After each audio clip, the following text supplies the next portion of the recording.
All right, so this is our next session of Red Halo Core Investigations, LLC pending. Uh, who would like to give a recap from last time? I have some of it. So, Nabbit Files, Olaroon, 13. I think it's 13. So we started the day by doing a wellness check. Well, Joe had a vision of two Coralinas in battle, and we went to do a wellness check on Mycon Pain Dragon. And we also submitted, or we were about to submit some paperwork so that we could legitimize our association with the local City Watch.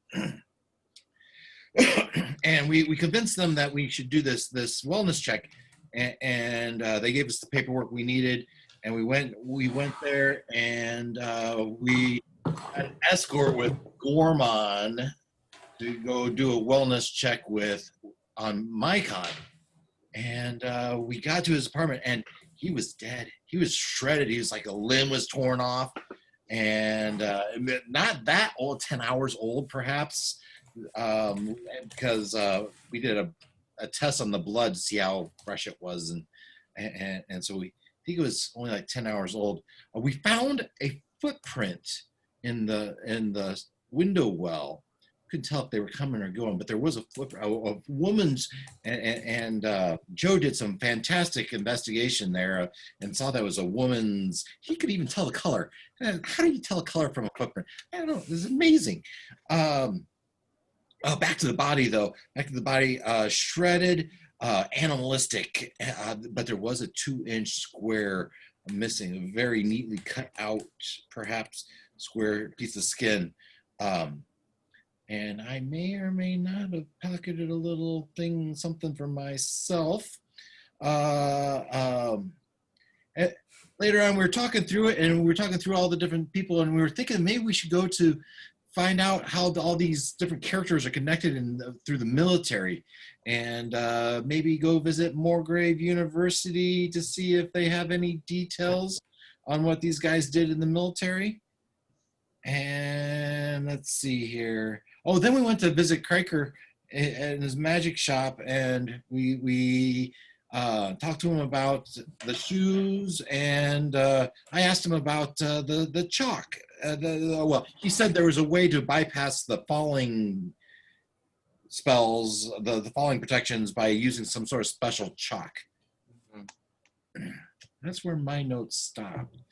Do you remember anything else we learned about the shoes? I remember that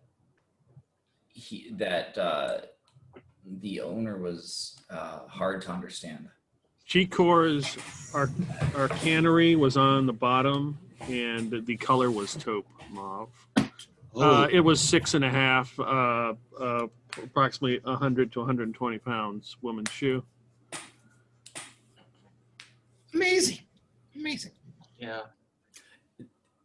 And then we, after leaving G-Core's G-Core's Emporium, we went back to the office.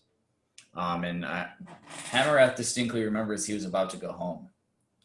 You know, he hasn't been home for a few nights. The missus. You said earlier in the day that you were going to go home early.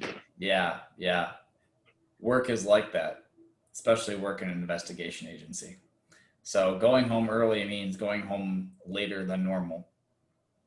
And as we walked past, and we have to walk past the Hammer has, so we have to walk past the office to get back to get home anyway.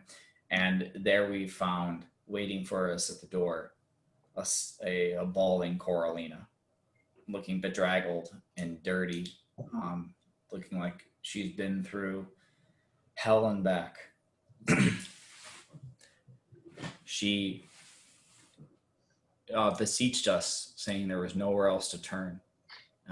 And because she found out that we've been asking after her, that maybe we would be one of the few people that she could turn to help. she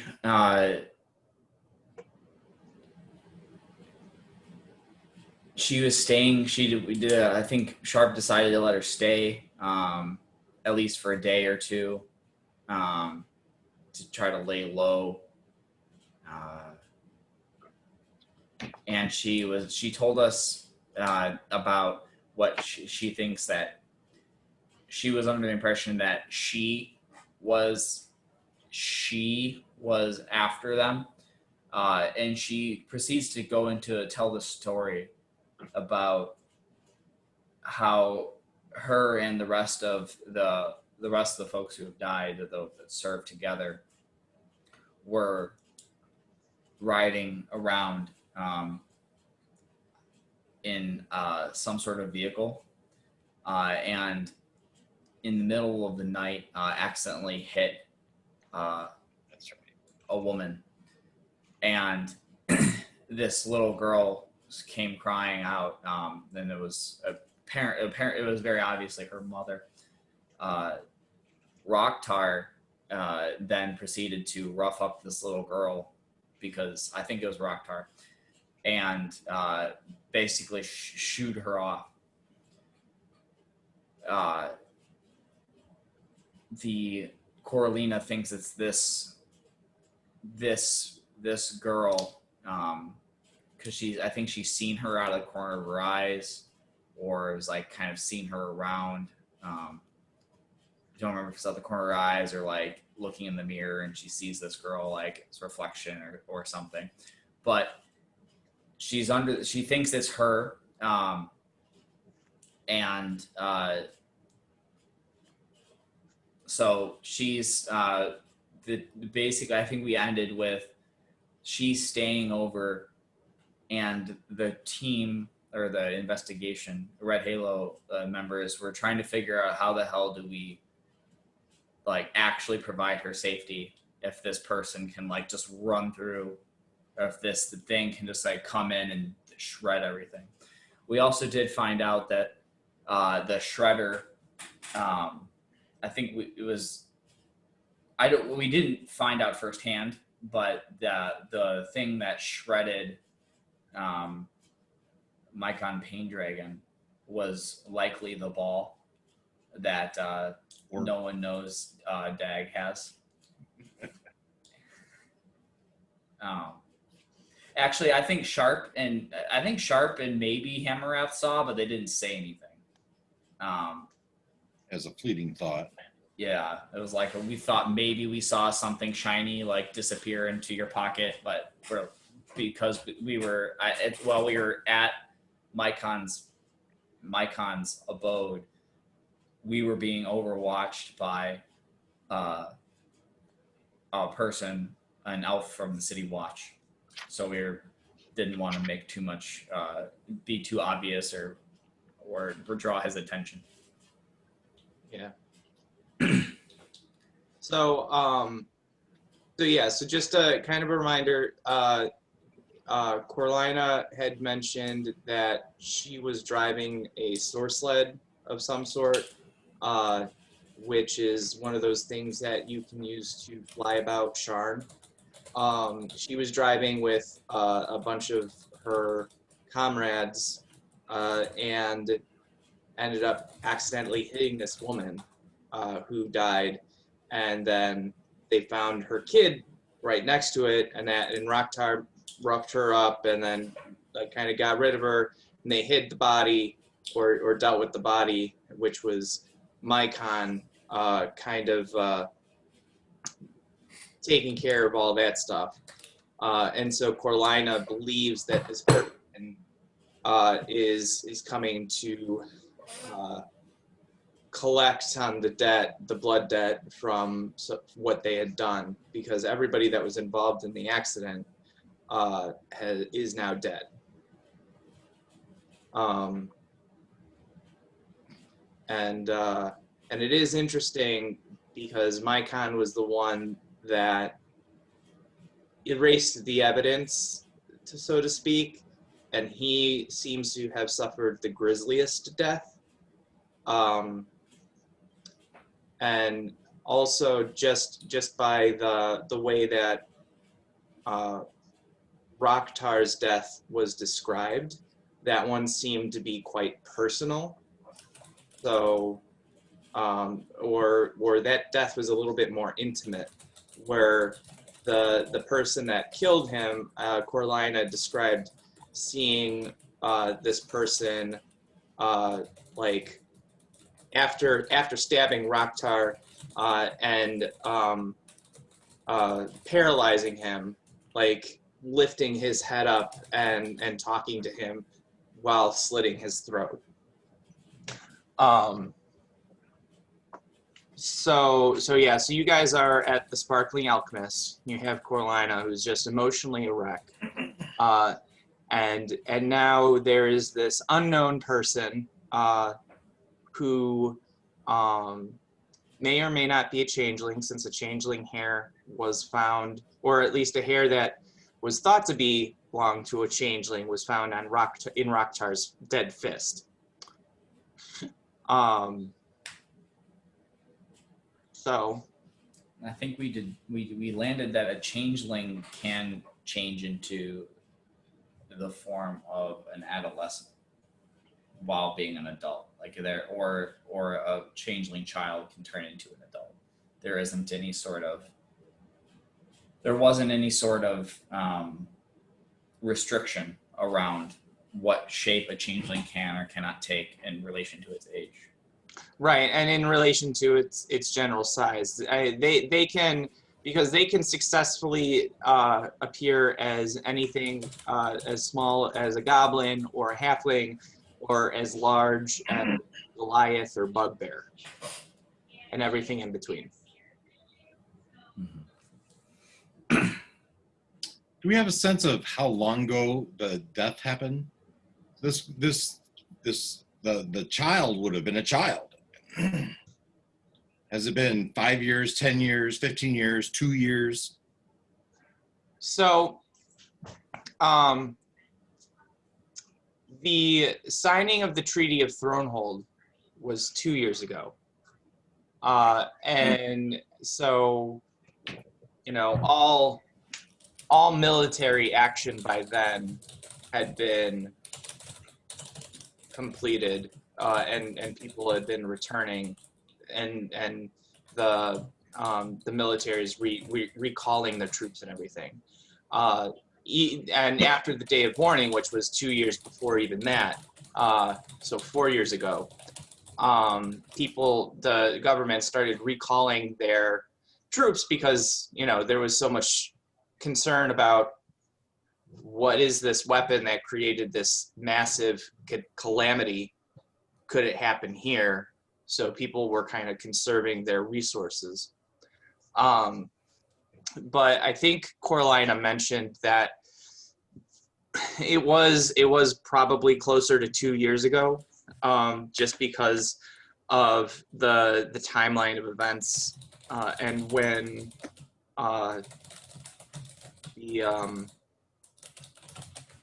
the service had ended for Drummer and Borgo and all of them. Hold on 1 second. Sure. Check out what my wife's mother made for me. Nice. Cool. Yeah. Very cool, Dave. Yeah, and then this one. Oh, nice. Right. That's pretty awesome. I wish I would have one. I would wear it proudly, just to wrap my street cred.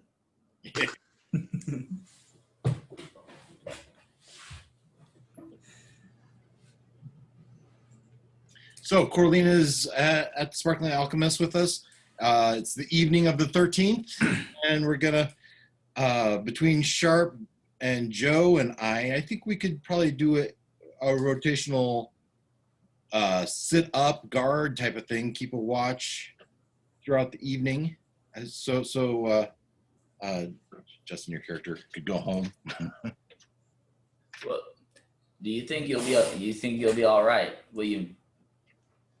Do you need someone else? if so, I could probably get Joe, if would be so, if it wouldn't be too much trouble, a notarized letter to let my wife know what's going on.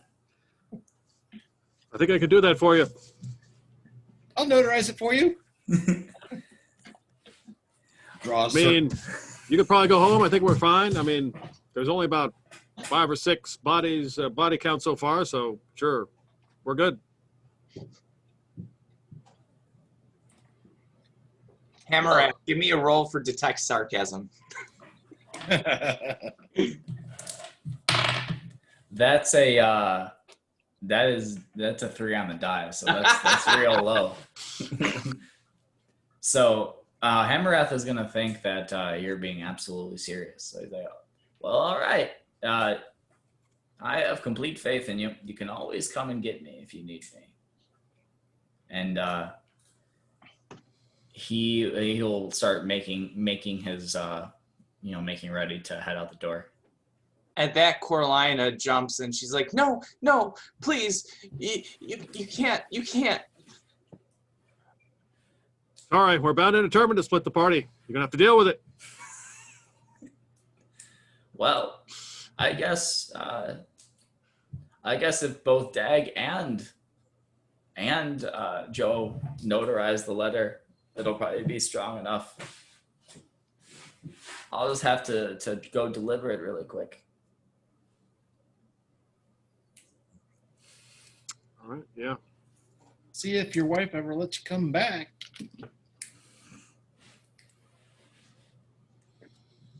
I don't suppose we have runners at this late hour.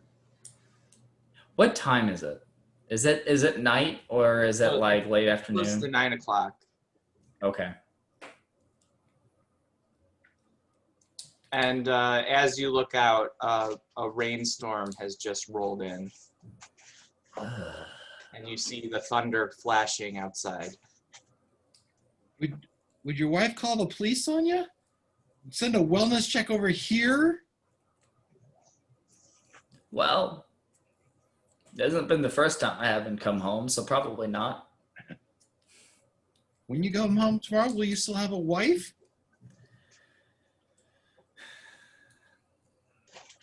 Not even the 6 can't tell me that. Maybe she'll think you are a hero if you can protect this woman. She'll think I'm something. If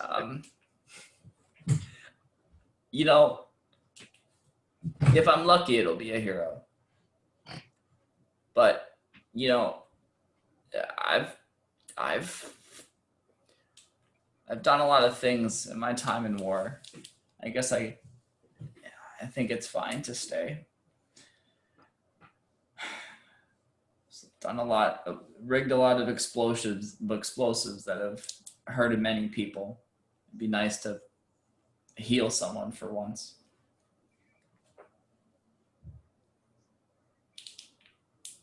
As he ruffles through his healing kits and his alchemy satchel. Well, I suppose we should go find a place for her to settle in for the night. So as the rainstorm rolls in, you start hearing the familiar clink, clink, clink of some of the holes that were previously patched up starting to leak a little bit more, and some new holes having been revealed. So the good news is that we have running water. The bad news is it might only last while the rain is flowing. So there's that. I mean, I didn't expect much coming in here, so just whatever you can do to help me, keep me safe. Hammereth feels slightly insulted.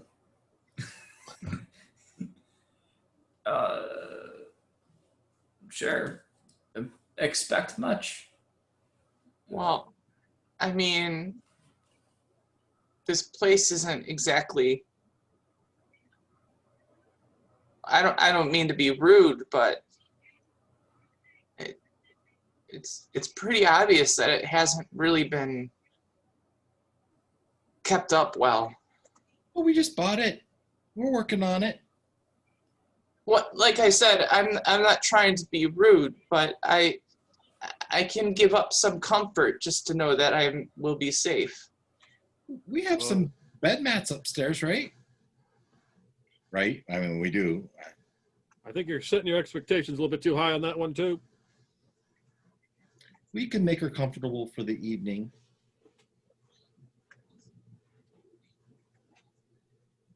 So, lead her to her room. I don't remember the floor plan. I don't. Do we have a room without an outside window? Yeah, there's probably at least one room with no windows. We can lock her in. We don't have to lock her in. Yeah, we should keep one of us should, sit up front of her door for the night, or at least stay awake. Oh, definitely need to do that. So we'll show her a room and just a little chamber pot here, and here's a room you can have to yourself to be private. You want to leave the door open or would you like to have the door closed for some privacy? Whatever you think is best. You are the ones that are going to keep me safe, so. Let's just leave it open a crack so we can peek on you every once in a while. I want to insight that. Okay. Really want to leave the door open a crack. So I can keep it. Wait, what are you inciting? That her saying, keep saying that we're going to keep her safe. So you don't think you guys are I don't believe. No, I don't believe that. Like, I don't believe her sincerity. You don't believe that she believes it, or? I'm very suspicious of her. Okay. That's basically what I'm saying. And on a 14 total, I don't know if it's changed much.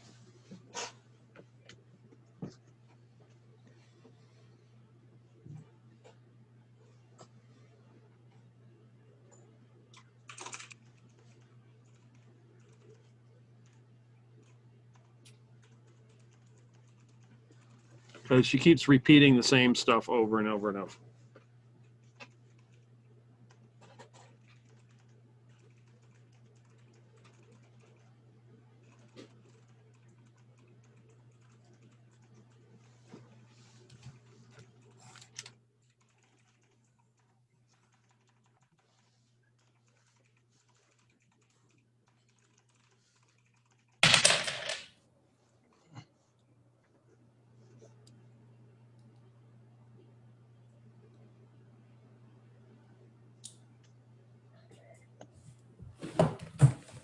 Okay.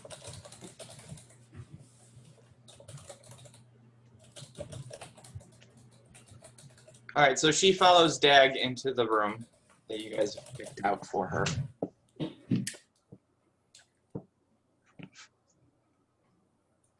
And actually, Dave, didn't you send me a Okay. of this I part? did. At one point. I could probably find it eventually.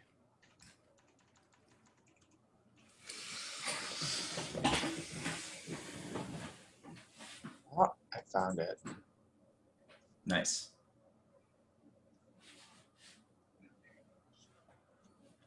So upstairs, yeah, there's two central rooms that would have no windows. So and then I'll share my screen with you guys so you can see what I'm seeing. Great. So this is upstairs, right? This was meant to be the upstairs. Mm-hmm. So then there's this room that doesn't have any windows and this room that doesn't have any windows. Well, obviously also these two do not have any windows either. So these four, one of these four.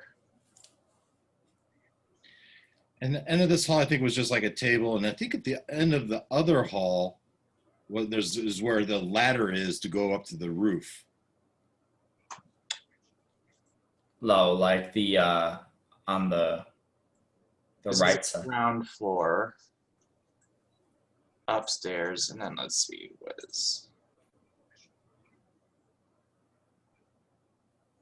And this was the area around the Sparkling Alchemist. Is that Dungeon Draft? Is that the one I used? Dungeon Fog is what I used. Oh, okay.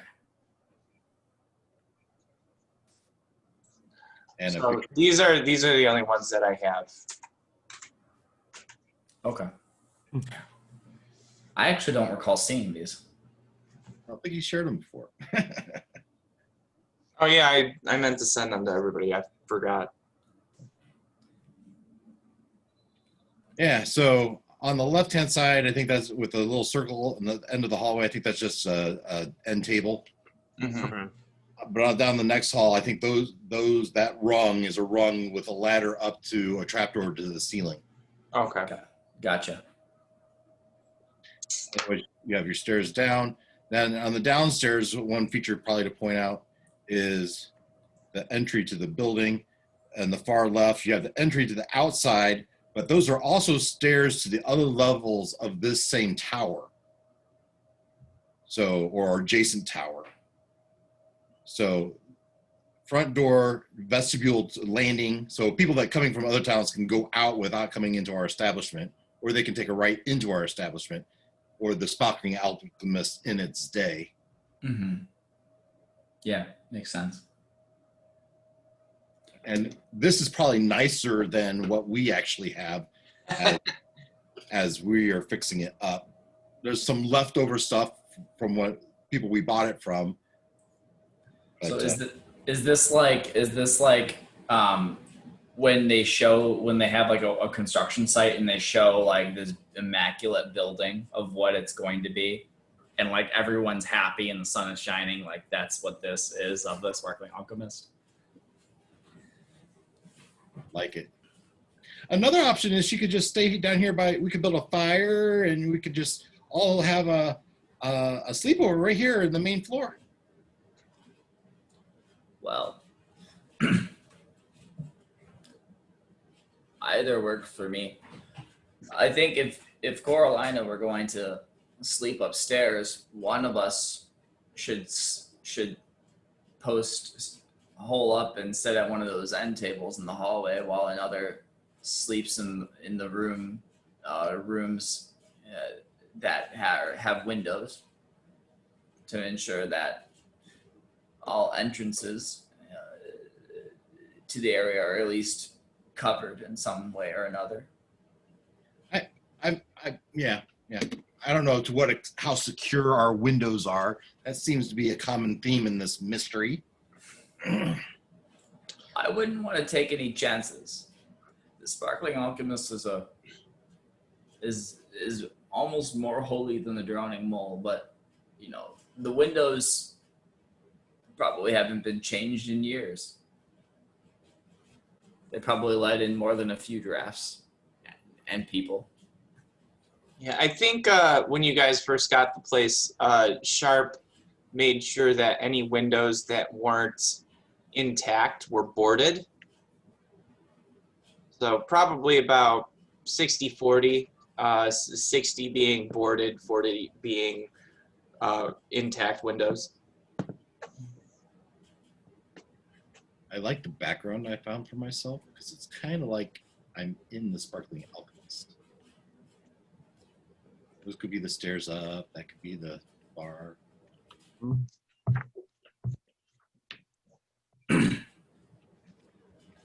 Well, yes, well, even if, regardless of all the boarded windows, I think it'd still be prudent to at least try to have some sort of strategic positioning if we were to do that. If we were all going to stay in the central area here, then this would be the safest place. I think so too. Let's just all stay down here. We'll build a little fire, Hey, Corlina, do you know any lullabies or songs? I know plenty of songs. I'm a singer by trade, but I don't know if I'm really have the heart in it to sing. I just thought maybe if you fell back on something you're comfortable in doing, it might put you at ease a little bit. I would enjoy to hear a song. Perhaps after I've gotten some rest. Maybe Joe does a great impression of your dancing. Maybe he can do it for you to lift your spirits some. At that, Yes, she Joe. raises an eyebrow. Oh, really? Yes, Joe. Show us those dance moves. Been a long day. I don't feel like I can do it right now. I need a rest. So you understand. I think she's been through enough trauma. She doesn't need any more.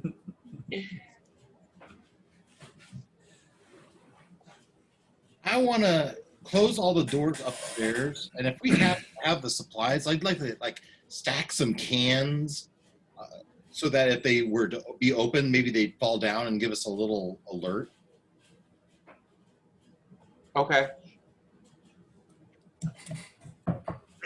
So, where are you stacking cans exactly? Right in front of the door. So if the doors were to open outward, I don't know, would they open outward? Bedroom doors?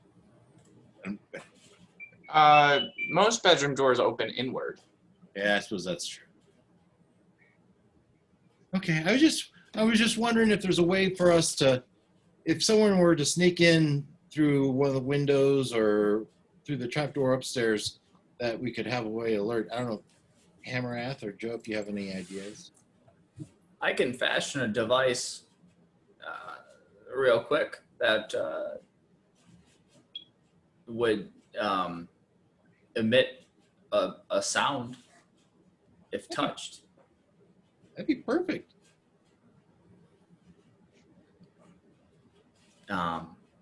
Unfortunately, it only sounds like it lasts. It's good for 10 feet, but if we do it to like the front door or something, Or we could do it to the top of the stairs. perfect. So I'm gonna look around to see. I'm gonna like rummage through, probably behind the bar, where I'd probably find a good chunk of kind of useless things that have been shoved into boxes and left by the old owners. And let's see, what would be a good.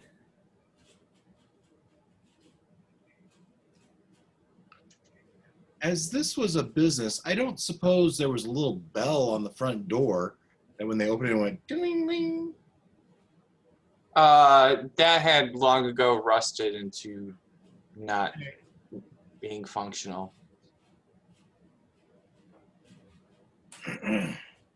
But any good thief worth their salt has a bell, don't they? Sure. Salt, yes. Oh, powder. We have no. Wait. Yeah, I'll just tie a bell around this door, so if the door opens, that bell, if at worst, would just fall to the ground.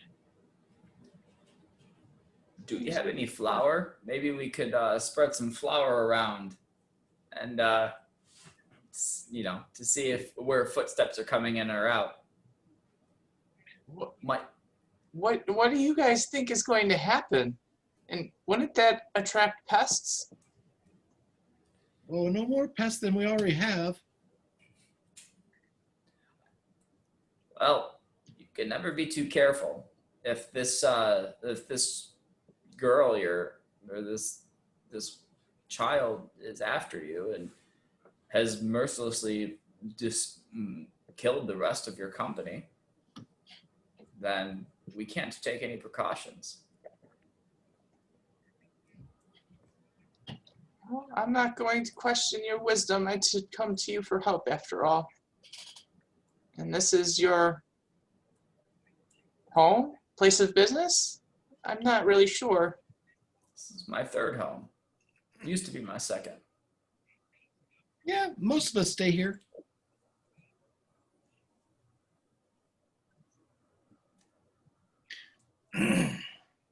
So Huh.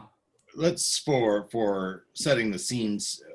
Sharp is with us or retired to his room, and Josh's character is gone. All right, so Josh's character has been gone for some time. You guys aren't really sure where he is. He hasn't really reported back at all. And as for Sharp, he looks strangely he's kind of staring off into the middle distance. He kind of vaguely responds to stimuli, but doesn't seem to really be all there. Joe, is this what he looks like when he's sober? Could be. I don't know if I've ever seen sober Sharp. Of course, I've only been with the group for I've only been a part of the Red Halo, previously Fort Edgar Corps, for 2 days, 3 days tops. And a valuable member you are. We're thankful you're here.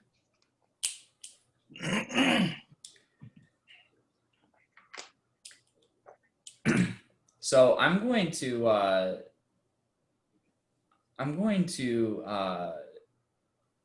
look for a piece of string or wire behind the bar. Don't you have string and wire? Yeah, I have string. Sure, I have string. I just strung up a bell to this front door. I'll hand you a ball of twine. So I'm gonna cut out a length of it, and what I'm gonna do is take this twine and wrap it from the top of the rail, from Here? the second. Yep, from the second. I guess I can't. I would ping it if I could, but from the top of the rail, up. You know what? Is everybody in Roll20 right now? I am. I will. I'll upload those images into Roll20.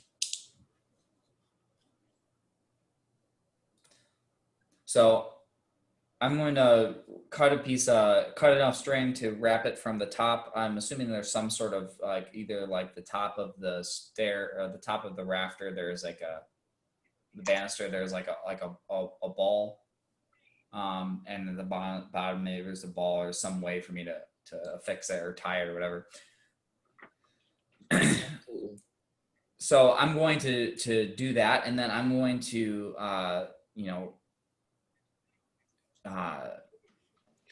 apply my handicraft to it to make it whenever it's touched, it's going to let out a message or let out a sound of a European swallow. A European what? Swallow. Okay. Bird. Yes. A Monty Python reference, I'm assuming. Yes, of course.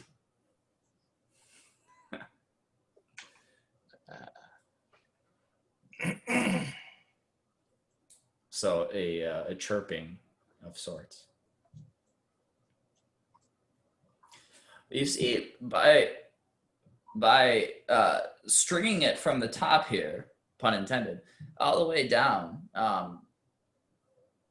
if they touch if the handrail is touched at all, it'll activate. Nice.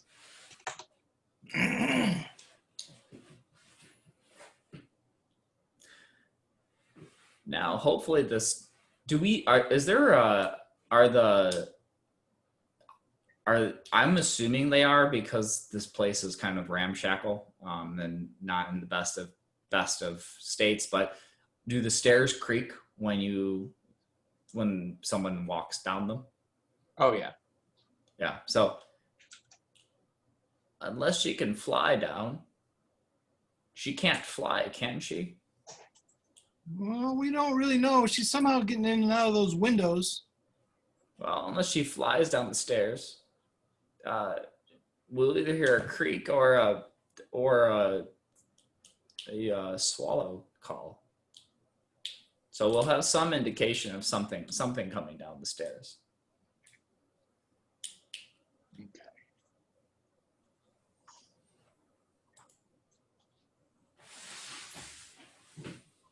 Nice. All right. So now we have the map.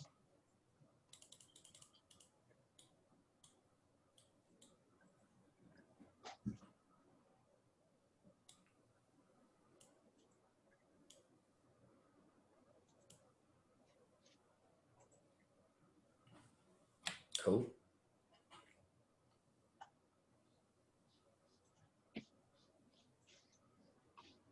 All right. So you're basically, it sounds like Hammereth, you're basically tying something to like the banister here to hang down to the stairs here. Yeah, so it'll be along the banister, a string on there.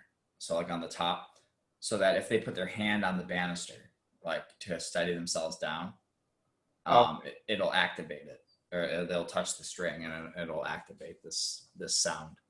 Okay. So give me, what tools are you proficient with? So this would be Tinker's tools, because this is my using magical tinkering for Okay. the artificer. Are you using any magic as well in this effort? This is this like the Like for so example, this are this you isn't this using isn't the alarm spell? no, I don't have that. So this I can like I'm not using magic to do this. Like this gives this object magical properties, but it doesn't necessarily, as far as I understand, like I don't use magic to bestow the magical properties. You're an artificer, right? Yeah. So that means and you're level 5, you should have spell slots, and I do. have access to the alarm spell. I didn't learn that one though. Unless that's one that you always get as an artificer. Well, artificers, I think that they are like clerics in that whenever they gain a spell level, they know all the spells, they just have to prepare them.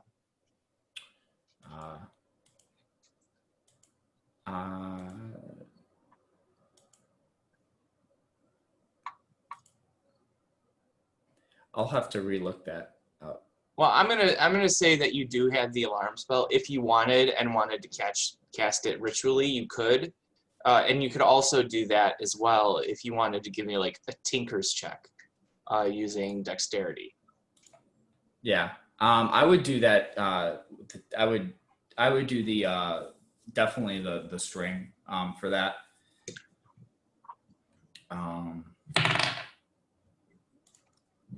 So the tinker's tool would be 13 plus my proficiency, which is 3, so that'd be 16. Okay. So you think that you have it set up pretty well.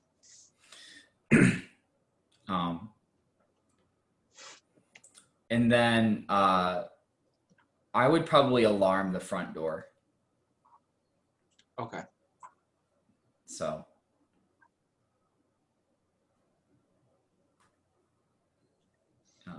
yeah, I'd cast alarm on the front door. So Hammereth, you're working around here, and then Dag, where is the front door on the ground level? So it's a lower left corner. Those stairs coming down, and the door, yeah, and then the door to the out is to the left, and the door to the in is to the right. Oh, okay. I see. So you're alarming this door, Hammerrath? No, I thought he was doing the stairs. Yeah, I did stairs, but I also have, I guess I have an alarm spell that I didn't look at. And I was stringing up a bell on that door to the stairs here. Okay. That's what I was starting to do. But if you have something better, then do it. So we have the doors to the stairs, but we also have the door going outside. So both of those we'd want to cover, right? Well, all we need to cover is the one to the inside, I think, because that's the only way in. These stairs are not to our building. This is to a different building. These are the stairs going up. Right, to but they could, our second floor. if they go into, if people broke into that building, then use those stairs to get into our building. They still have to go through this door. Right. So we'd still want to, so we'd want to, I don't think we have to alarm both doors. It's just this door is the one we need to alarm. oh, I see. Gotcha. I see it. I was confused, but now I'm with you. So, yeah, we could do alarm. I think that'd probably be more effective than a bell, but I'm good with either. Yeah, no, alarm is what's for. So we'll set up alarm on that door then. Okay, so you're setting alarm up here, and you did a string thing here, and then Dag, where are you, and what are you doing? Well, I was gonna put a bell on this one, but he put an alarm on it instead, so I'm thinking we're pretty okay with that. Okay, and then Joe, where are you, and where did you guys put Coralina? I think we're all gonna just have a sleepover party right here in front of a fire.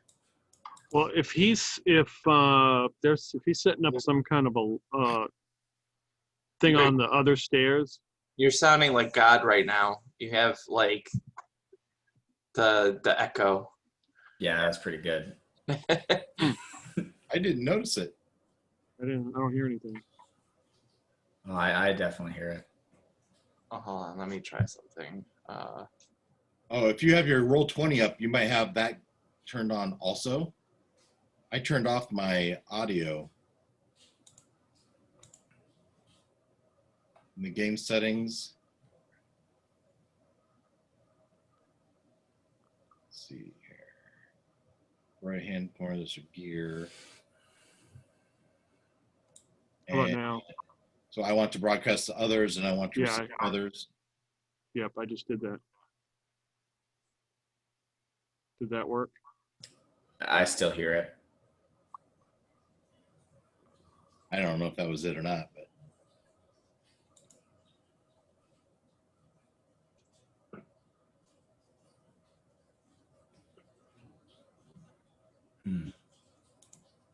Wait, try it now.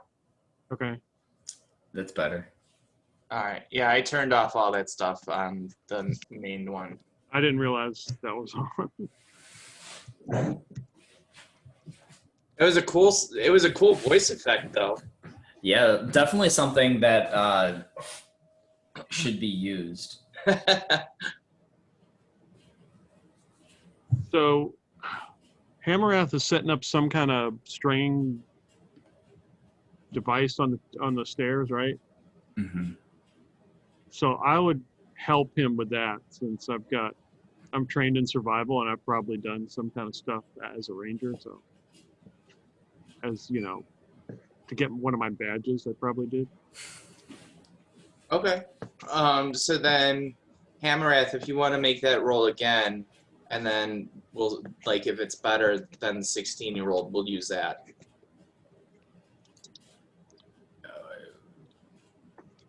Which role? The belt. teacher's role. Okay. 17. Okay, so that's one we'll use.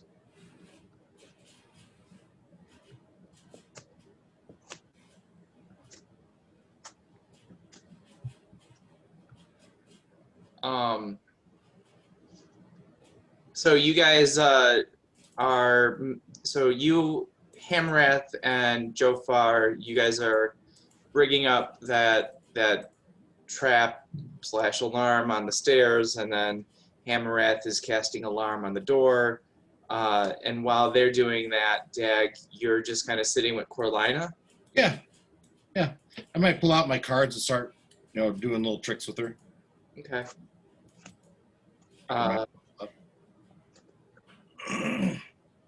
Do you want to do a sleight of hand check to see how impressed she is with your tricks? Sure.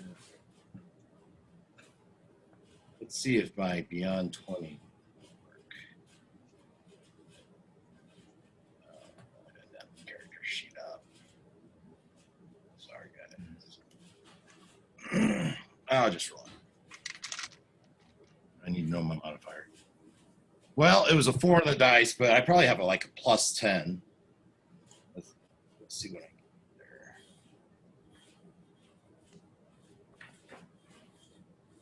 Yeah, sleight of hands plus 10. Okay. So she seems fairly impressed with the card tricks you're doing.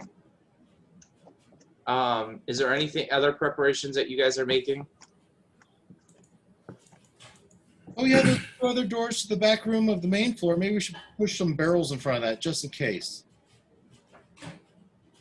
Sure. Here and here. Got all these old barrels we could put in front of them. Okay. So you guys move some barrels around and barricade those doors a bit.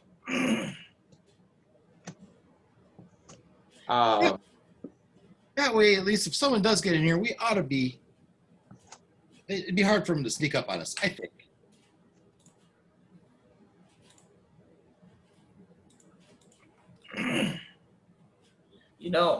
I'm feeling better already. I think you'll be just fine, Coralina. We'll have a sleepover and everything will be great.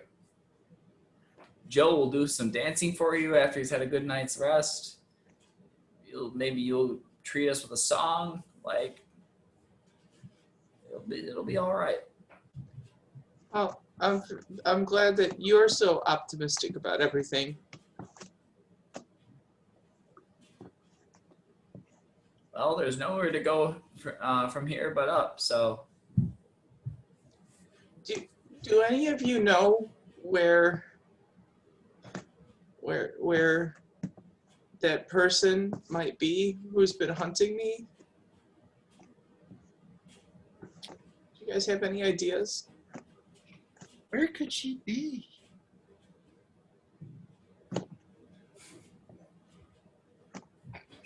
I don't We think were that knows. kind of hoping that maybe you would tell us. We unfortunately we hadn't. That's recent news. As we knew that there was a killer, but as to where they were, who they were, well, that's what we were trying to find you for, to learn more, and which we did. But as to the whereabouts, we haven't heard anything as of yet. Who's left in your group that's still alive? Just me. She's probably pretty close considering how good she is. Well, I heard you guys have been working on this for a while now. Other than what's happened to my friends, did you find anything else out? Well, all the tattoos have been. We presume they were tattoos, but they've been removed from every body. Small patch of skin from each body.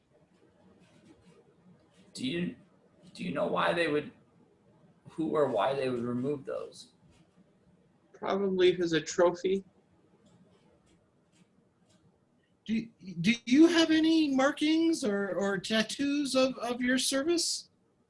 I have the tattoo on my shoulder. And she displays the tattoo.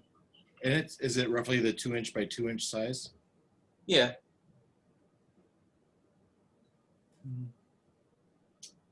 Yeah, so maybe she was just trying to hide the fact that everyone had the same tattoo.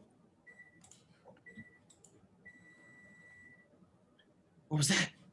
Was it a bomb? Sound like a war forge.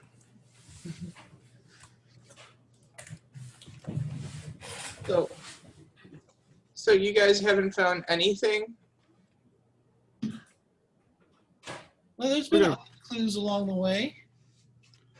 It took us quite a while to figure out she was coming after you, and how everything was connected.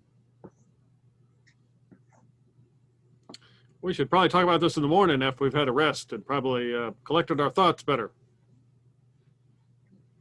I sure would like a song. Do you remember that song you sang with drummer? Well, yeah, but like I said, I'm not really in the singing mood. I I mean, can keep a beat. I can count to 4. Let's go. I just saw my lover killed, ripped to pieces, and then my husband before him. I don't really have it in me to sing. Tragic. What was that song?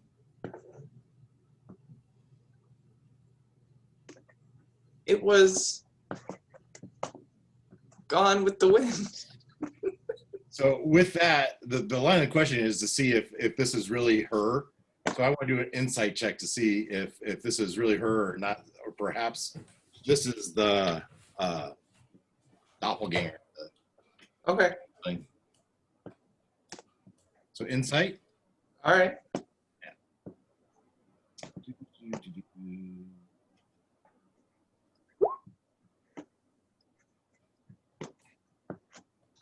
13.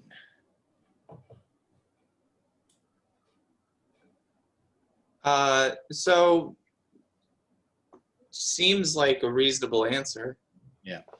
Okay, too bad. Maybe in the morning. Maybe. I don't understand why you guys are so cheerful through all this and why you think a song is going to make it better. What, That's what you're good at. I thought. what kind of detective agency are you? Right now. Well- Take that up with the boss. Well, we are, we're the best one you have at this very point in time. I mean, is it common for you to try and make your clients and the people that you're protecting do a song and dance for you? Trying to make you comfortable. Not really common for us to take up our clients and have them shack up with us either. But here we are, trying to keep you safe. So there is no, in the line of, so preface, I've been on the job for this particular agency for 3 days. But from what I've learned, there is no normal. Let me see. Let me pull out my junior investigator's handbook. Thunk. I'm going to flip to the section on watching over clients. No, I don't see anything here about singing and dancing. That's my bad. I'm sorry. Shouldn't have done it.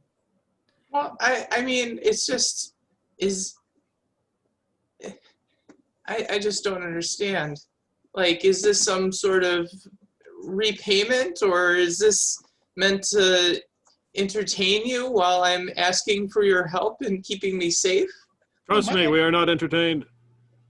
It was my idea that doing something that you're good at and comfortable with would put you at ease. Well, Apparently, I was wrong. So I I'm sorry. appreciate that. I just don't have the heart for it right now. Sure. Why don't you just cozy up here by the fire and try to rest? Okay, I will try. And she'll just kind of sit looking at the fire. Find out the what's coming after her is a fire elemental. Whoosh! Give our DM ideas. So as she's kind of sitting there just watching the fire now, like sharp staring into the middle distance, what are the rest of you doing? So, who wants to take first watch, second watch, third watch, I guess? Take first watch. Guess I can take second watch.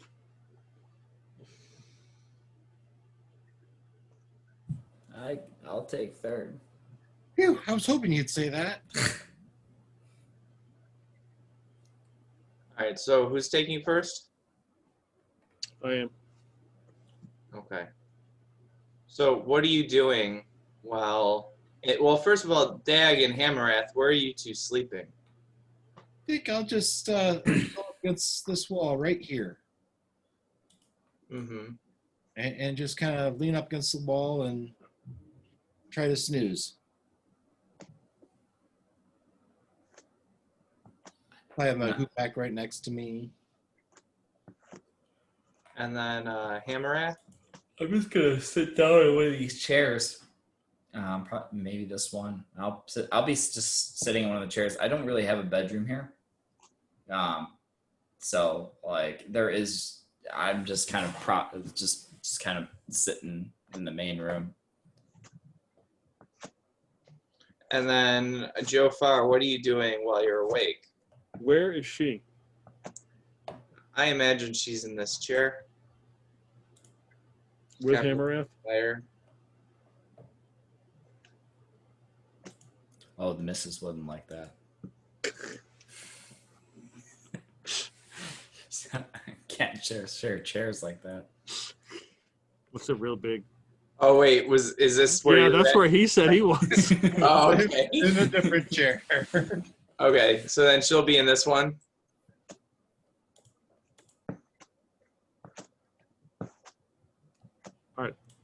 I assume the chair scoots. So the middle chair will scoot. So I want to be equally distant between Hammerath and her. And Okay. I'm assuming we have a broom handle around here. Probably. I will get a broom handle. And I want to be broom handle distance between me and Hammerath, because if something goes awry, he's going to get a whack in the shin to wake up. Okay.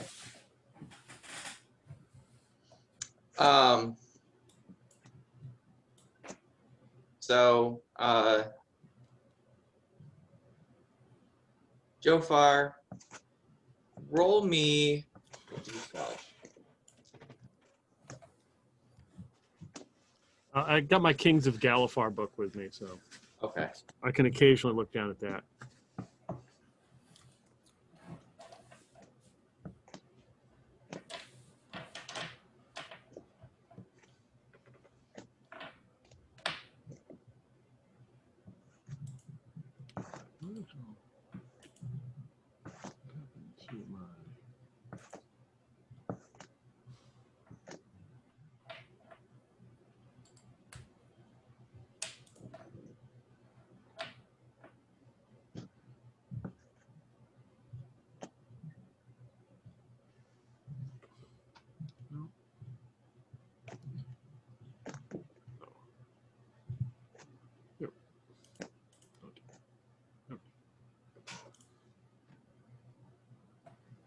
Did you roll the d12? Oh, I didn't hear. I just said roll me, and then it ended, and I didn't. Oh, was sorry. I said roll me a d12. I thought it was just dramatic pause. 6. Okay. Now roll me a perception check.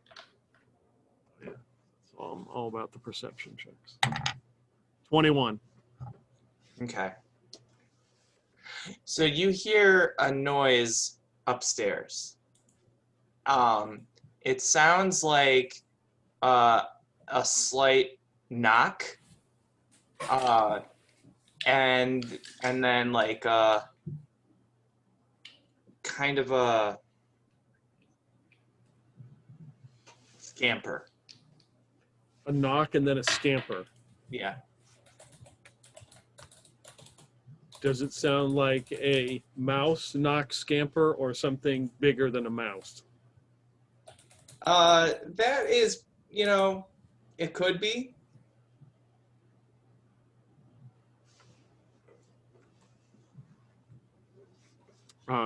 Mice have been known to take up residence in the Sparkling Alchemist from time to time. Okay. The thing is, do you want to take that chance? I see if I can get. Is she awake? Yes. And as she heard it as well, she kind of looks up towards the stairs and then looks at you, her eyes wide. What? Did you hear something? Didn't you?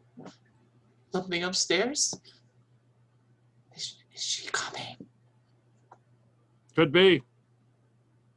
What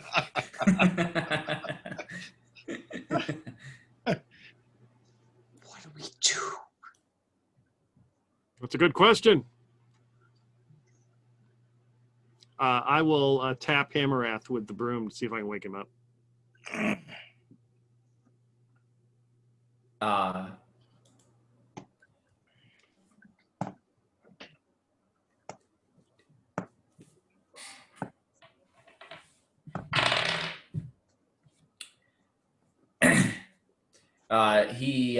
His eyes open.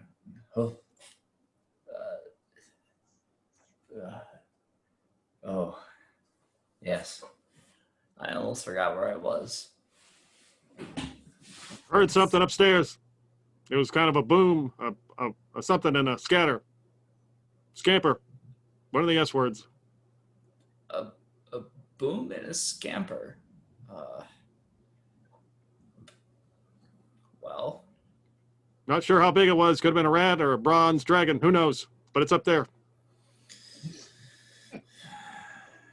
well, I suppose I could.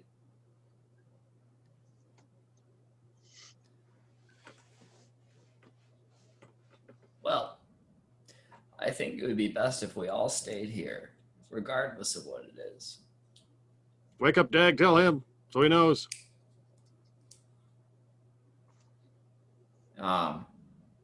I'll go over to where Dag is and give him a good shake. What? What's going on? Grab a hoop. What? Be on your guard. Apparently, there were some noises upstairs. It's gonna be like, Okay. All right. Just tell me what I need. Oh, God. So then we'll go back to my chair and sleep with one eye open. are you gripping your pillow tight? Yes. Okay. Good.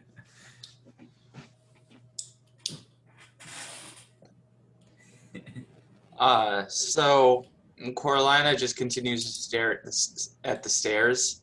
Stare at the stairs. And she looks like she's kind of breathing like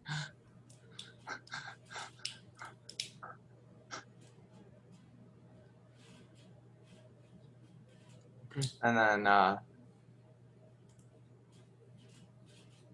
After a few minutes, she seems like she calms down since you guys are so self-assured.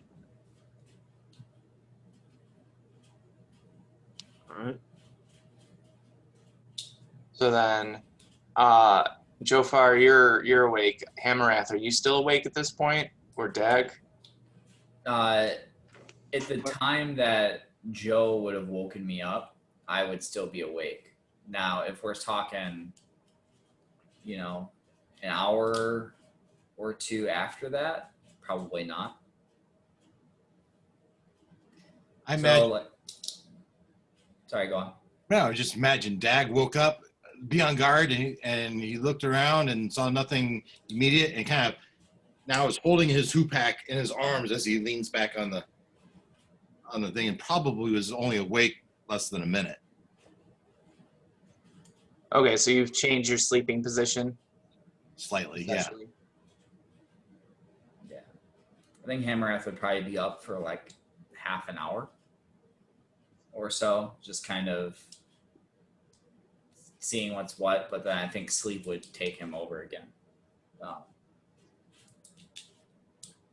Okay. All right, so Jofar, the rest of your shift goes by,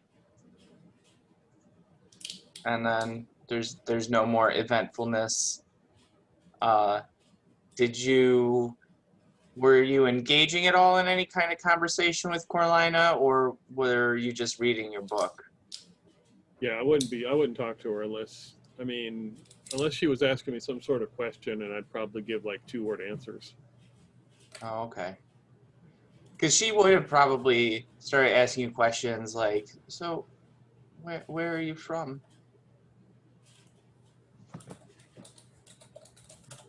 Around here, Oh, how did you get into this line of work? by accident. An accident, huh? Must have been some accident. My mother. Is she still well?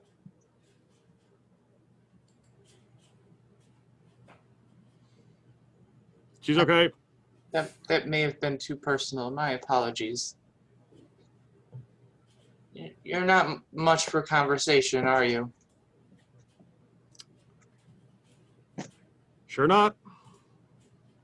Have I done anything to offend you? You seem a bit put off by me. You're good.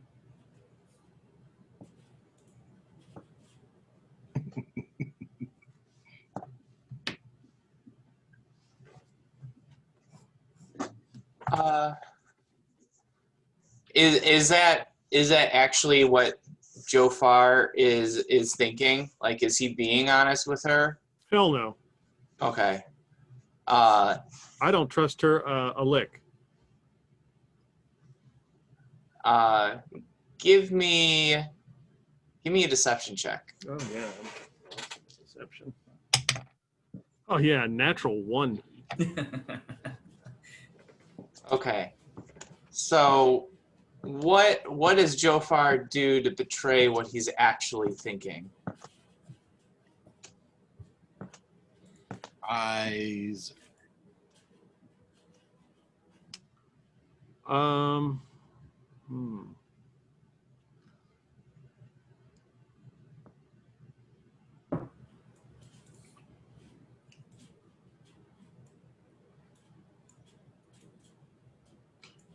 Maybe during the conversation, like when she's asking the questions, I'm trying to tactfully scoot my chair further away from her, but it's really obvious, and it's like, so I'm like right up next to Hamarath, like looking at him, like she doesn't know, like maybe she didn't realize that. So she would actually call it out, and she would say, in my line of work as a entertainer, you get to learn how to read the room. read people. I understand that you don't trust me. Here I am just showing up on your doorstep, crying my eyes out with a story that is so unbelievable.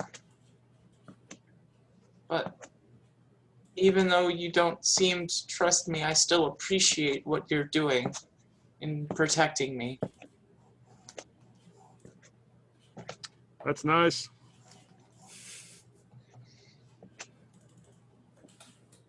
Right, well, I'll let you get back to your book. Much appreciated. All right, so Joe Far, your shift passes, and then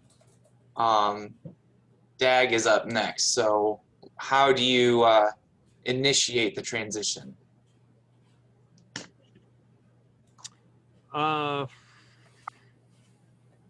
Dag.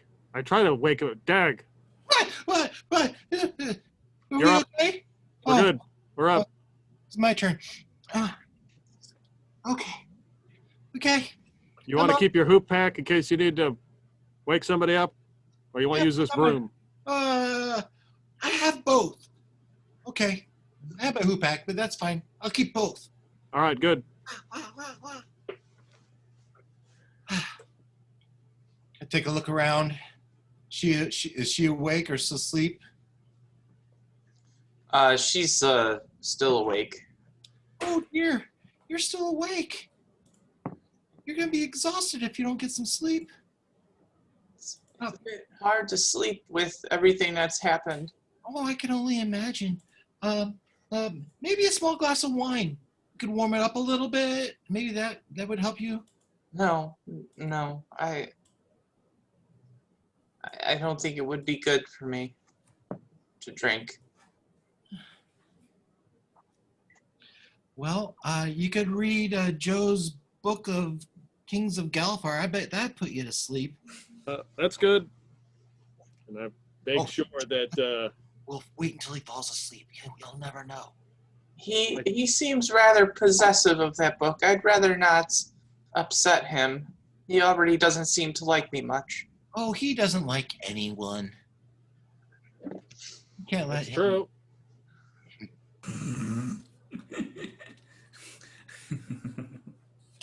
He's funny that way. Isn't he funny? I think it's just hilarious. Well, that's one way to think of it, I suppose. So, what'd you do in the war? Well, I mostly just, I'm not very proud to say it, but I was a sniper of sorts. Sniper. And would Dag know what they sniper with? Like arrows or something else? Well, really anything that could be aimed. I was a very keen shot. How far could you shoot? Oh, quite far. I've never really taken to measure, but I was fairly good. Were Once you upon a time. and your troop with your companions? Were you all snipers? No, we all had different roles. If you don't mind, I'd rather not talk about the war. It's Of course. it's hard reliving that and thinking of the things that had to be done during that time. So, tell me about your family. Where'd you grow up? Well, So many of them. we don't have to role play all this, Mike, but I'm just gonna do that type of stuff. No, that's fine. Mostly I grew up around Breland. You know, we'd move around from town to town. My family, they also were performers. There are some rumors that perhaps once upon a time we might have even been in some way connected to House Fearlin, which you would know is the dragon-marked House of Shadow, which is renowned for their performances. Think of them as the D&D version of Cirque du Soleil. Oh, oh wow! So your larger family, your parents, their siblings, maybe their parents. Well, this is back generations ago. We're obviously no longer connected to them, or else I would not be playing in the Bluebird Inn. But it's my parents are who taught me to sing and dance. Did you have any siblings? No, it's just me, my parents. Let's see. How did you get into Bluebird? Well, I happened to inquire about the open need for entertainment. They had rotation and they wanted some additional people to perform. I happened to be in the area and they liked my work, and so they asked me to come back more and more regularly until finally I was able to establish myself as kind of a house regular. Sure. And so you made Oak Ridge your home, or is it the neighborhood over, whatever it was? Because you got the job here, or did you get that house first? Oh, That place first. no, me and Rocktar, we had moved into that home shortly after the war, and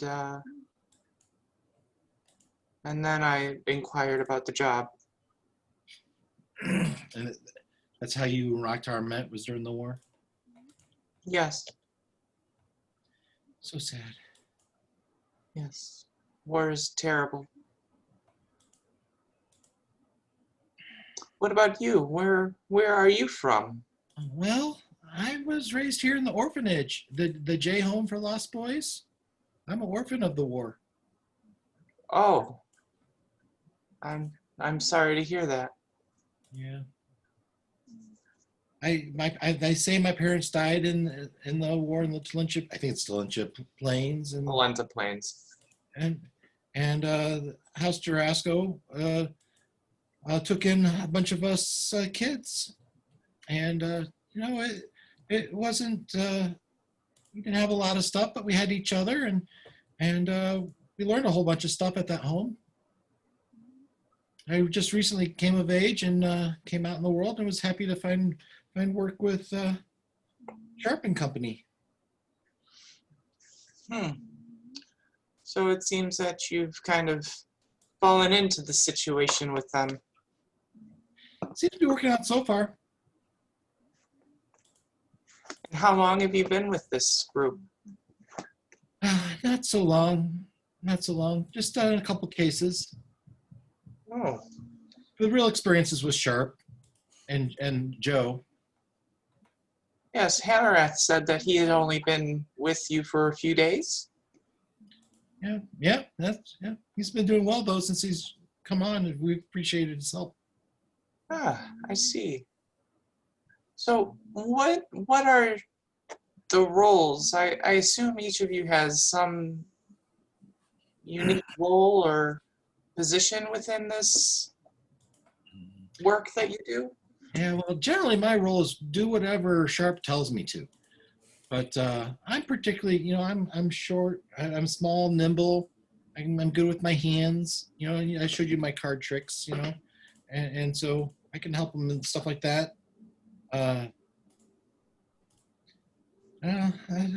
Roles, I don't know what other roles there are. We investigate stuff. Okay. So,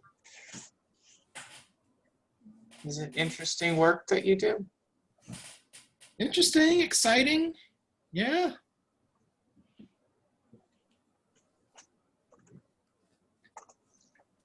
So she just kind of trails off for a moment. Is there anything that you're doing particularly during this watch? Yeah. So I'm just chatting her up. Really, she was interested in chatting, and so having a conversation. I'm not trying to deduce anything necessarily like I was before. She kind of handled that when she gave me a song, and so now I'm just getting to know her. Dag is always trying to befriend people, so. All right, so roll me a d12. A D12.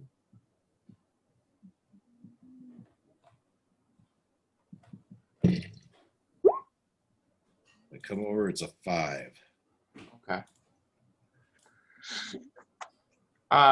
So nothing really eventful happens during your shift. The most excitement that happens is like there is a insanely bright flash of light and thunder that is so powerful that it actually kind of shakes the building a bit.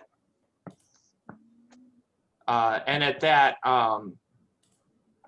she kind of gets scared and her eyes go wide. It's okay, honey. It was just some lightning. Oh, okay.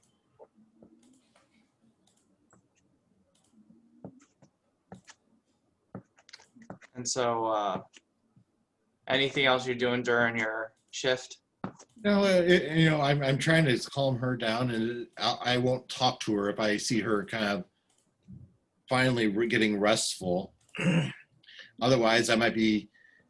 One thing that I have on my mind, and I don't know if I have the stuff to do it, is parchment and mocking up little business cards. I don't know if we have what kind of. I would want some heavier. I'm thinking so making a design of a business card. That's one thing I might be dabbling in, just to kill my time as I keep watching. So like sketching? Sketching, yeah. Okay. So she notices you're sketching. She doesn't really ask about it, but you can see from the corner of her eye, she's kind of looking. If I catch her doing that, then and if I had 3 or 4 designs, I'm like, so, oh, I see your notes. So we don't have a business card yet, and so I was just here's 4 different designs. This one has a circle. This one's just a nice square. This one's more formal. This one I do little flowers and vines across the side. What do you think? Do you like any of these? Well, the circle one's kind of nice. Yeah. I'll show Sharp in the morning and see what he thinks. Okay. All right, so time to transition.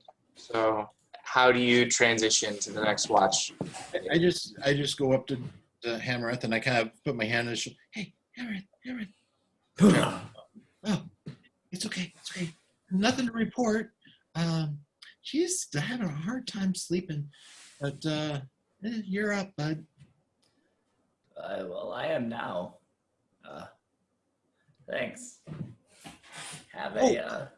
By the way, if I started drawing some business cards. If you get bored, maybe you design a couple. Set it on the bar table. Well, I'm not much of an artist, but I guess I could doodle some stick figures. Whatever. All right. So, in terms of changing position, so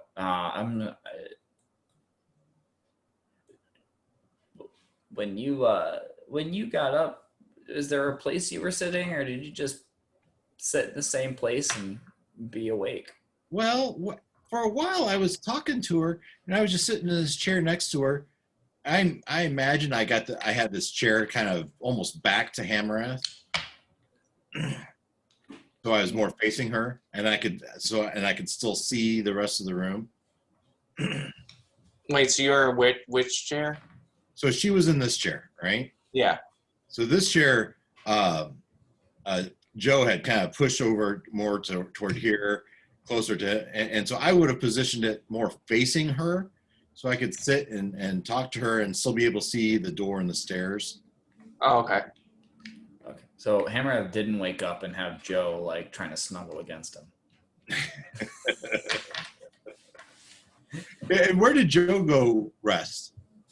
I took your spot because it was warm. Yeah, right there. Yeah. And I guess I'm having the same idea. I'll just trade spots with Hammereth, and I'll curl up in that chair that he was in.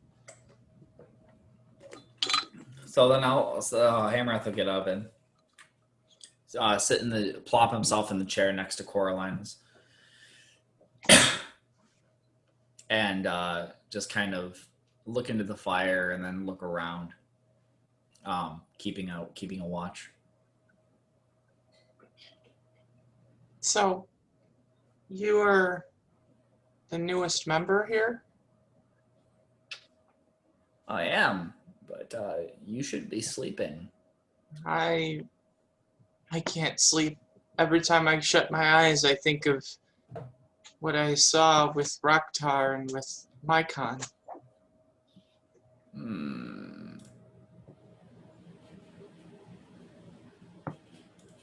Well,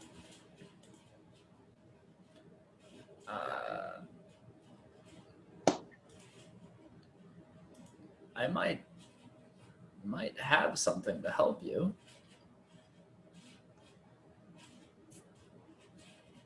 What do you mean?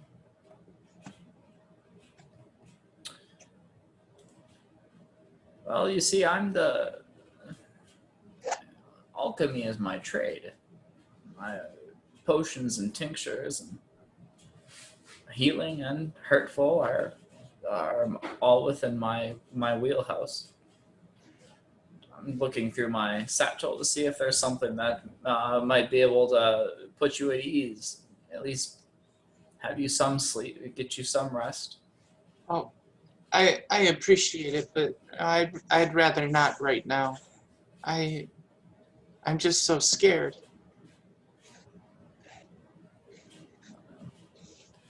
You will spend all of your energy being afraid, and you won't have any left when it comes time to actually face your fear. Well, isn't that what you and your friends are for, to help me? Yes, but I think you misunderstand.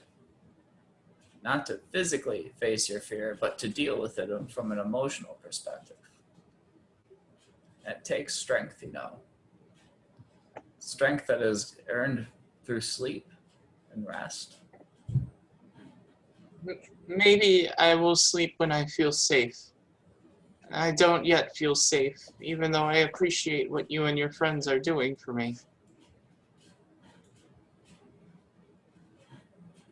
Well, hopefully that day will come soon. So it's strange. Can I ask what? Because you said that you've only been with this group for a few days. It's been a long few days. My wife, she thinks, you know, she's she's surprised at the amount of time that this has ended up taking up. She's told me I need to get out of the house and do something. Stop mulling about. So this investigation agency moved into town, and I figured, well, this was my old haunt. You know, the Sparkling Alchemist was a bastion of mid to low grade ales, and this is where I frequented. And I thought, you know, if I needed to get out of the house and do something, well, this is a good place to go as any. So it wasn't the murders? Because it seems like you joined around the same time that they started. You said it was only a few days. Well, it happened to be a coincidence. Oh. Just a coincidence? Well, and as much as one believes in coincidences, yes.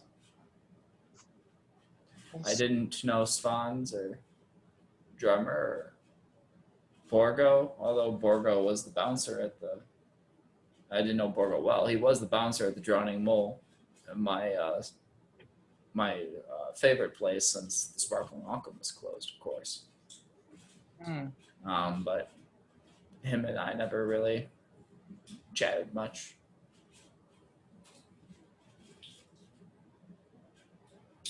But yeah, just been trying to figure out what to do ever since I got home. Interesting. Seems like maybe at least you see me found a trade. You can dance. Yeah, a bit. Um, this is a bit embarrassing, but I need to relieve myself. Is there somewhere that I might be able to do so?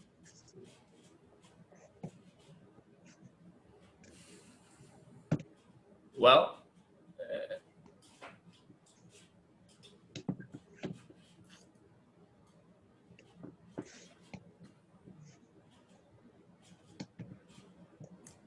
Pot. I can get a bottle for you, or there's probably something behind the bar. You can go behind the bar. Are you serious? Well, what would make you feel safest? This seems to be a bar, or at least it once was. Is there not a bathroom that you can show me and perhaps stand outside my door while I use the facilities? Separated from the safety of the group? I mean, if there's really no other way but to use a bottle behind the bar, but it's unfortunately not a matter that's easily solved by a bottle.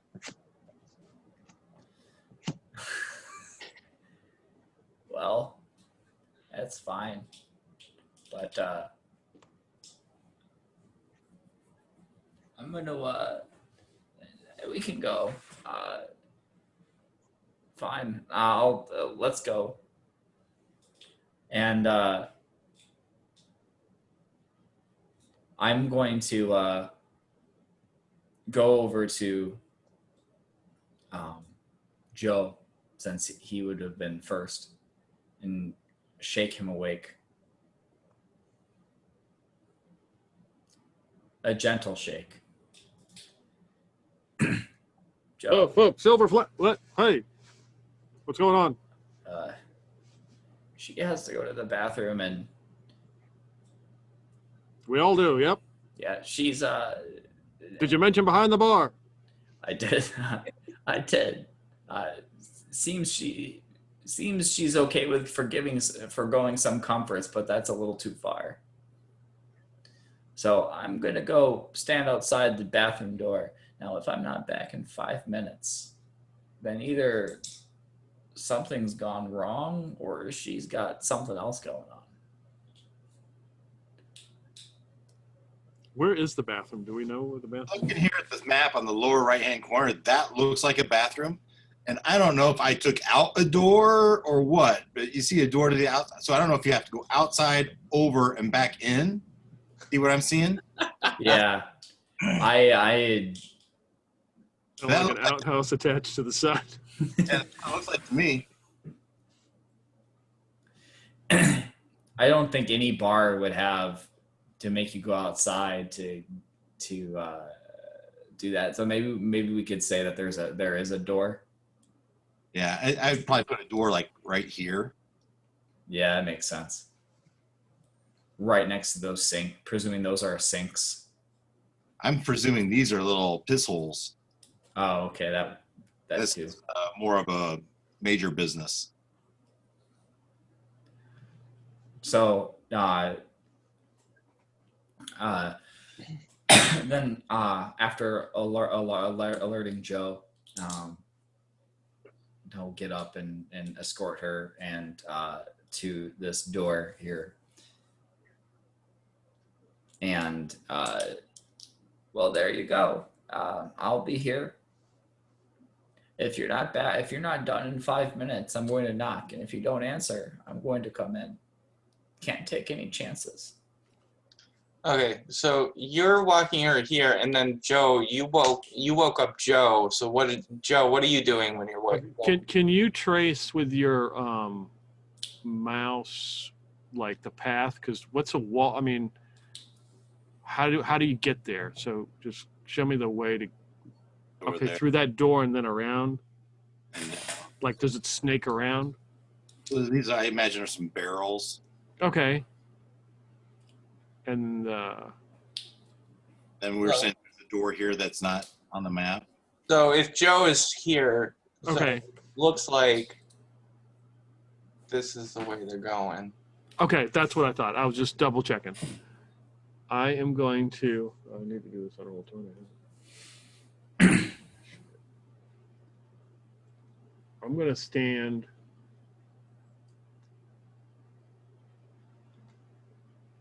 Come on, mouse or move. Work for me. Right there. Okay. With my ear out.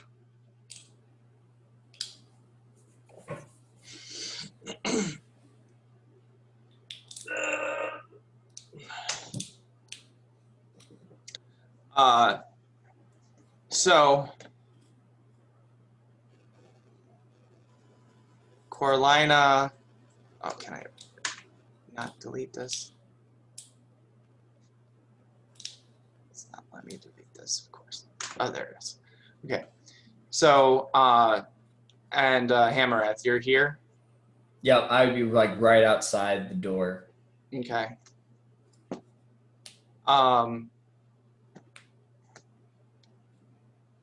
So, Hammereth,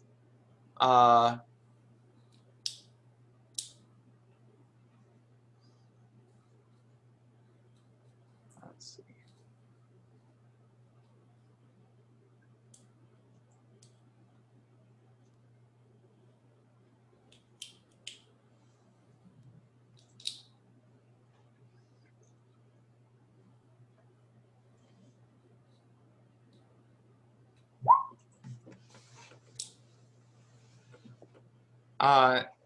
Hammereth, what is your armor class?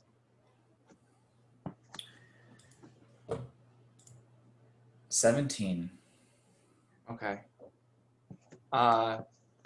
So Coralina, as she walks to open the door, she whips around and knocks you with the butt of her of a dagger that she's pulled out, dealing 9 bludgeoning damage to you, and to try and like knock you out. So, Okay. and since this is outside of combat, I'll give you a perception check to try and see her do this, opposed by her deception. Oh, that was not good. It's a 7. Okay. So she's able to get the jump on you. She hits you with the butt of this, and with this damage, give me a Constitution save. Sure. Do a different die. That one hasn't been doing really well. 20, not natural. That's just one number above what you needed to avoid being knocked unconscious. Nice.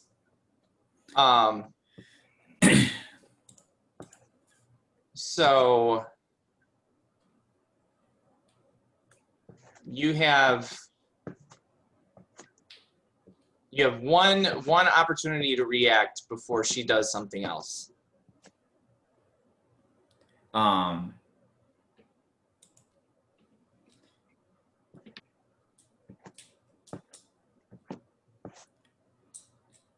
would yell. I would yell. Hammereth yells.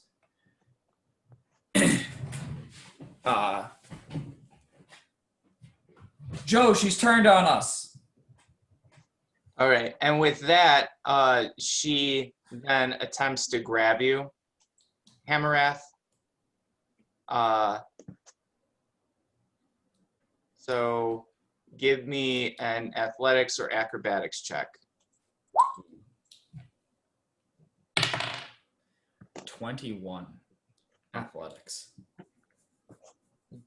So she is able to grab you, and then as she does, you see that she perfectly transforms into you, even including the wound above your head that is swelling up right now from where she hit you with the dagger. Even your clothes and everything, she's taken on all of them.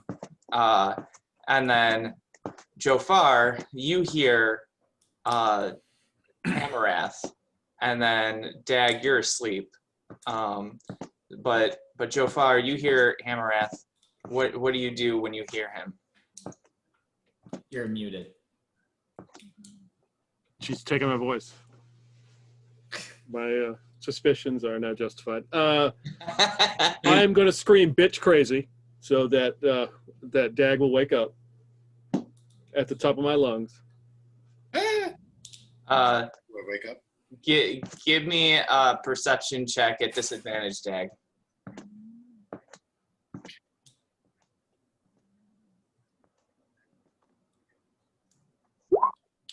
I don't know what that. Sorry, guys. So that's the first one. Let's roll the second one. I'm just gonna roll it. Where did my die go? Second one was an 8 plus 4 is 12, so 12.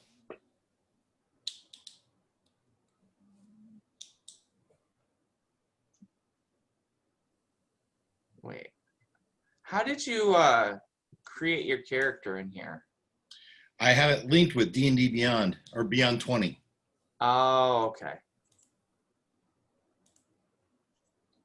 So, wait a minute. But I didn't roll with disadvantage, so I rolled separately, and that was an 8 plus 4 is 12. But my first one was. So you got a 12 total? 12 total. Okay. All right. So Dag, you're still asleep. So Jofar, you scream, Mm-hmm. and then what do you do? I run into the other room to see what's going on. Okay. As you run into the room, you see two Hammeraths wrestling with each other. Okay.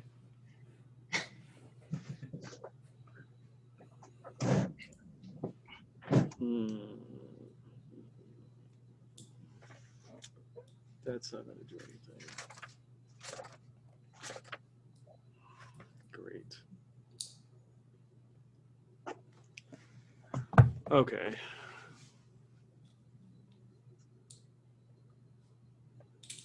Does one have, I mean, are they just straight up wrestling? Yeah. There's no distinction between either of them?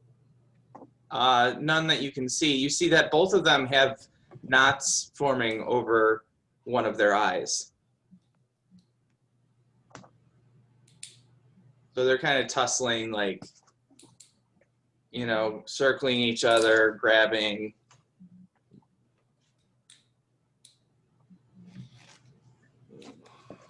Okay.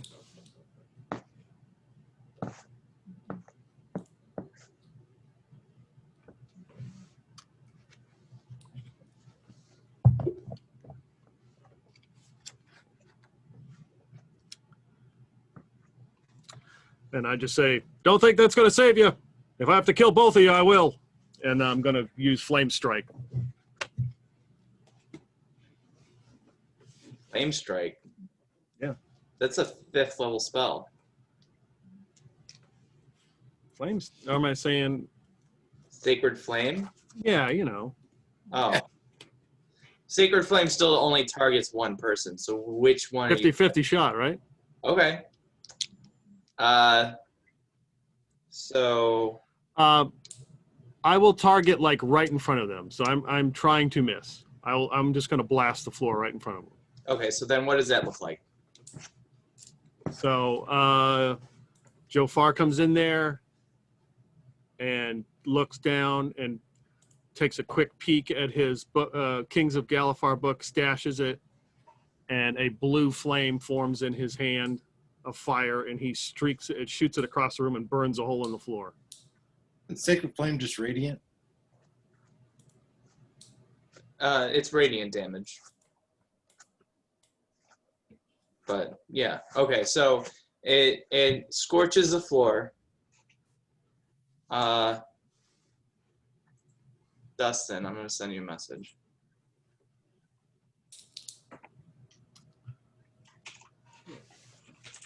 Camera looked like shit.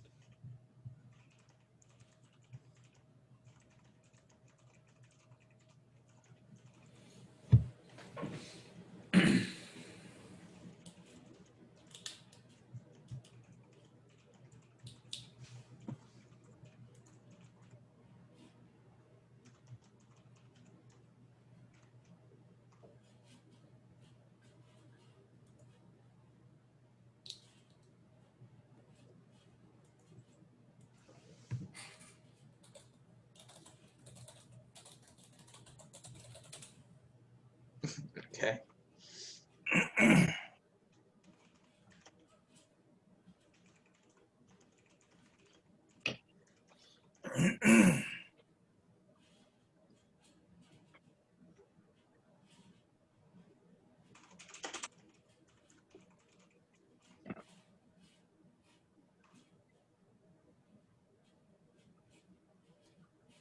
Joe, what are you doing? Hit the imposter. So obviously one of the Hammerraths is telling me this. I mean, do they say it at the same time?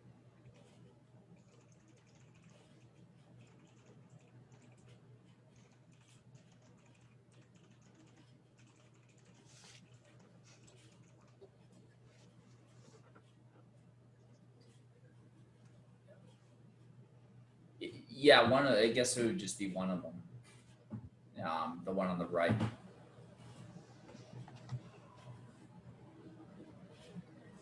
No.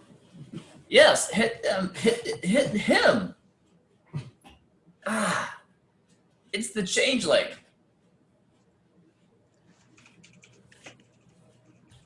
I knew it.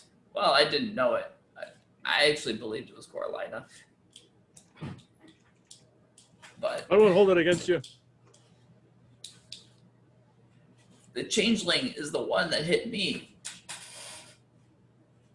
says the other one. If I only had area of effect. You have to do something. We can't let her get out. I can't let her. Can't let this thing leave in my body. Yeah, exactly. Kill it. We can't let this thing wild, Joe.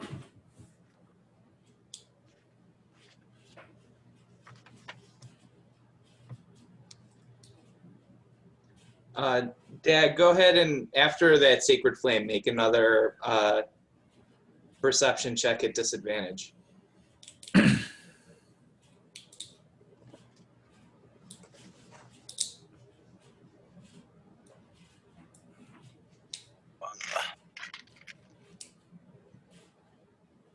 $13. Okay, so that one is good enough. So you start to wake up. You after hearing the whoosh of Joe's Sacred Flame ability. What was that? Where did it go? You are in the room alone.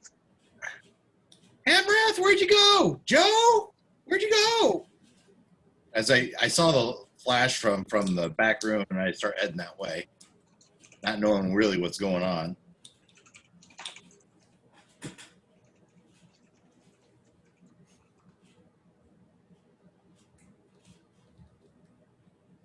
I've got my hoop pack in my hand, of course.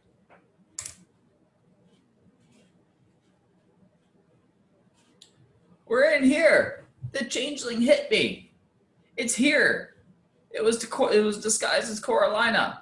Oh no! Then I'll pick up the pace and dash in there. It's like, that's the changeling.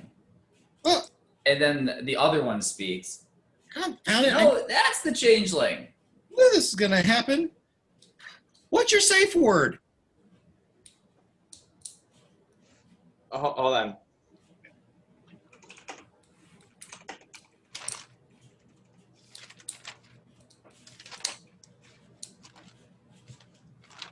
Banana. As they say it at the same time. I'll look at Joe and say, was that the safe word? I don't know.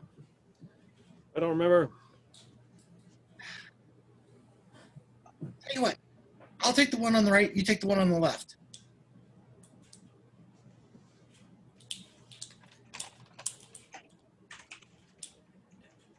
If I die, tell my wife that I said hello.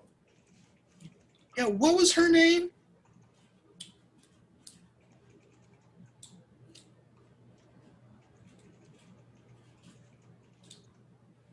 So I think Dag would know the name because he's kind of good about that stuff. So Hamaraths look like Hamaraths look at each other. I guess Hamarath wouldn't really divulge that information because he would wait to see if the fake Hamarath would know it. So well, that's right. Hamarath, what is your wife's name? Funny you should ask. I was about to ask you the same thing.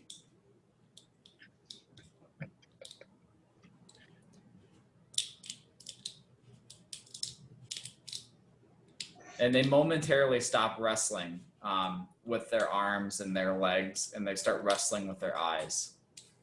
I Oh, take what's up, guys? a stone out of my pouch, I load my hoop pack, and I start twirling it. And I'm going to fling it at the one on the right.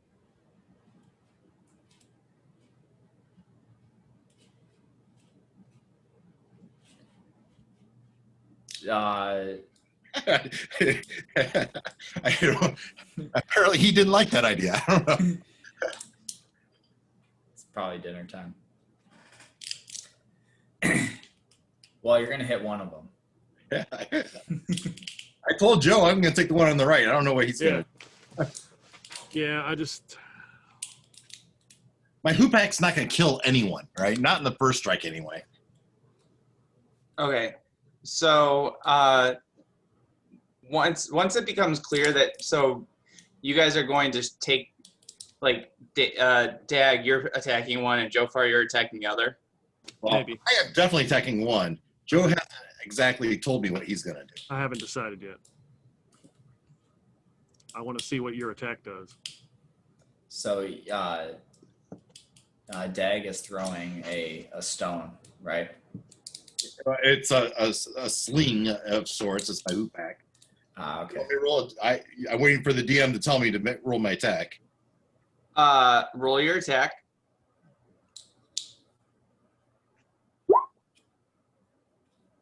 That's only an 11. It goes wide. That's a warning shot. It doesn't hit either.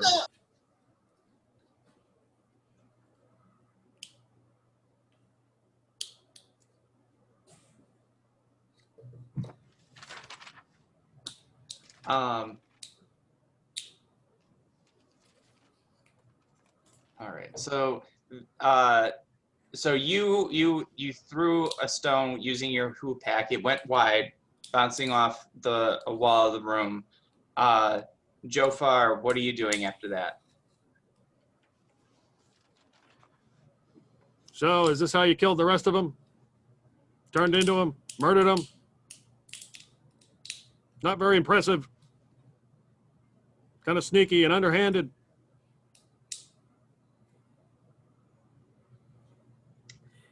Yeah, that's underhanded. You monster. You should die. No, you should die. You're the changeling.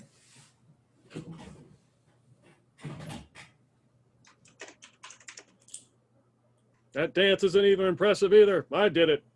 Go Doesn't get say much. Go tackle one.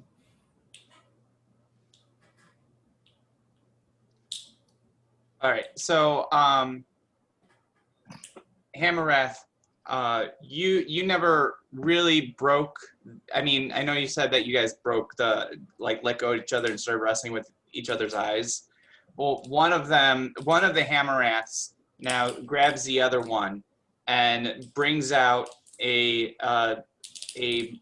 what looks like a disc from their pocket and holds it up, and it says to one Hammereth, look at this. Do you recognize it? And then it hits a button on the disc.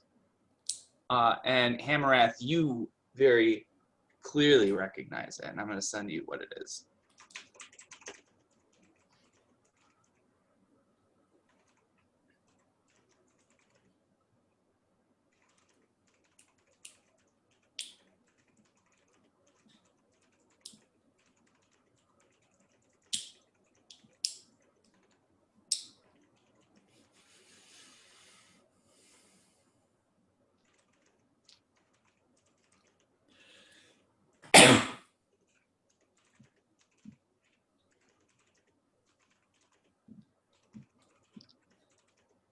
Bad feeling about this.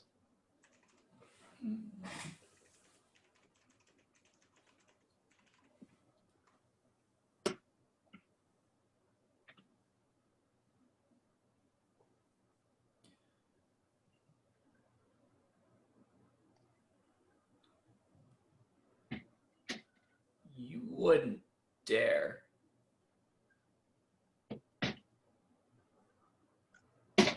And then it responds in Hammereth's voice, oh, I very much would. This is the changeling. It's a Yeah. landmine. It'll blow us all up. And then she, for everybody's sanity, resumes the form of Corlina, holding this disc. And she says, yes, this is a blast disc. And if I let go, we will all die. Now.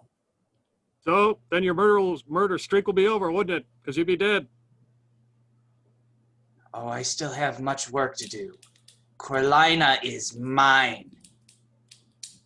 I've told you the story of how she murdered my mother. You guys know the truth. I was not lying about that.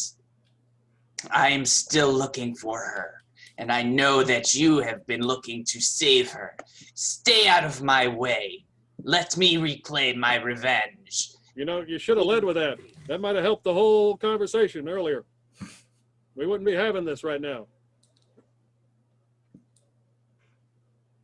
Sorry, what did you say, Joe? I said you should have led with that. Told us up front, then we wouldn't have to go through all this crap. So looking at the map, Mike, are they still kind of in front of where the door would be? And Joe and I would be, Joe and I would be kind of across the room. Would I be able to duck behind those barrels? So you guys, they're probably about here right now, the two Hammereths. And Joe and I would be somewhere in here, right? Well, probably more here because I imagine this thing is. It's like a. I These imagine that's like a support beam or something. support beams with barrels behind them. Yeah, so I imagine you guys would have to be in front of the support beam to see what's going on. Yeah, I want to duck behind them and get behind those barrels and get out of her vision.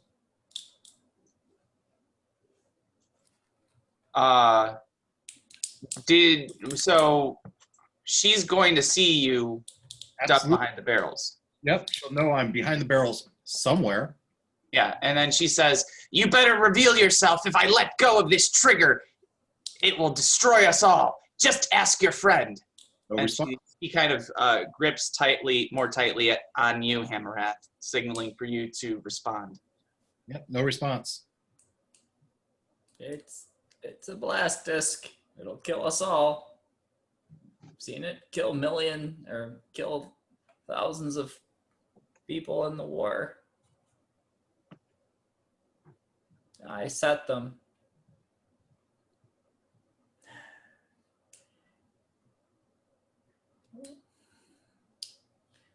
So what do you want? Us to stay out of your way? Is Yes. that it? I could have killed you. I could have dealt with you, but I don't want any more blood on my hands than I need. I was feeling you out here tonight, trying to get a sense of who you are. Now I know.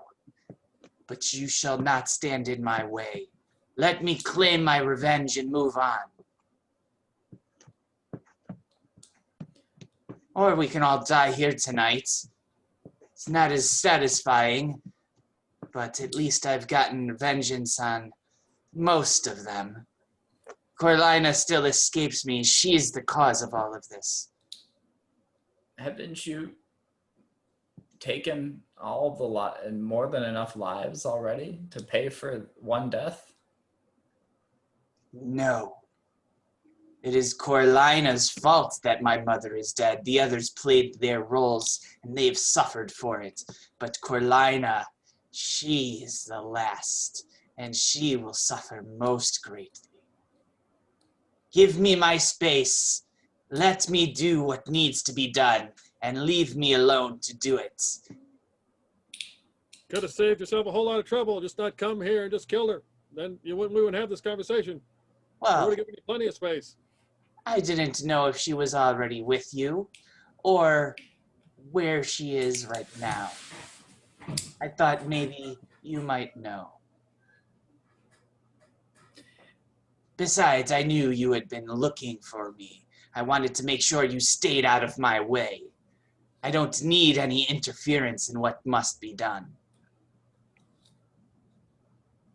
So after you kill Carolina and she's your last target, then what? Then I disappear, just as any changeling would. Will you know peace? Or will it still tear you up from the inside out? Oh, the wound that Coralina and her group left will always linger. But at least I shall have peace knowing that I have avenged my mother.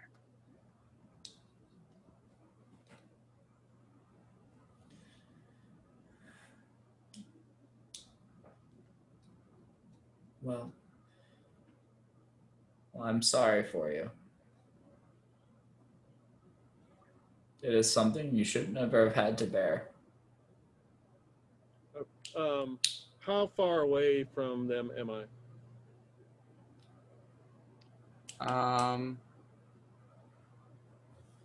Well, I imagine you're somewhere here. They're Okay. somewhere here. So that's like 20 feet. Okay. Uh,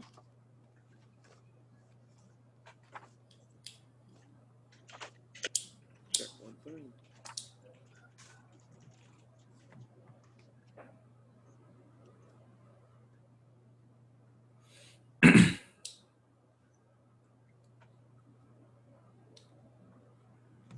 I'm going to cast Bless on us.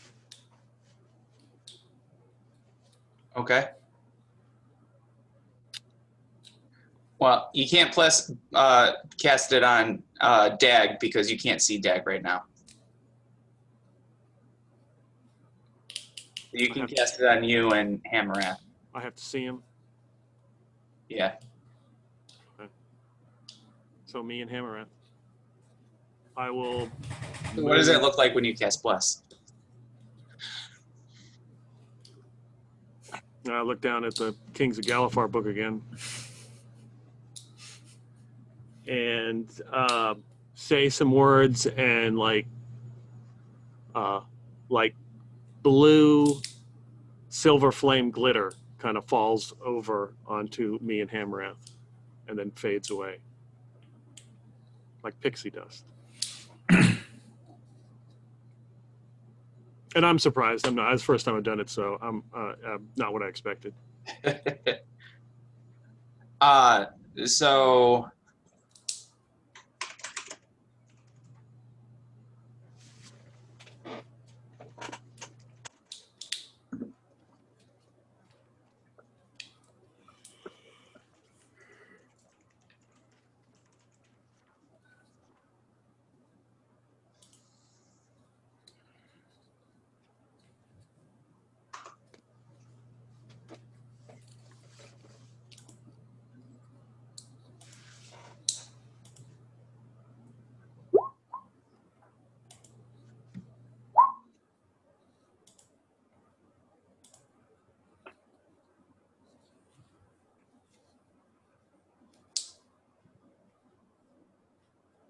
all right, so as you cast that, then suddenly a mouse scurries out from behind you, Joe.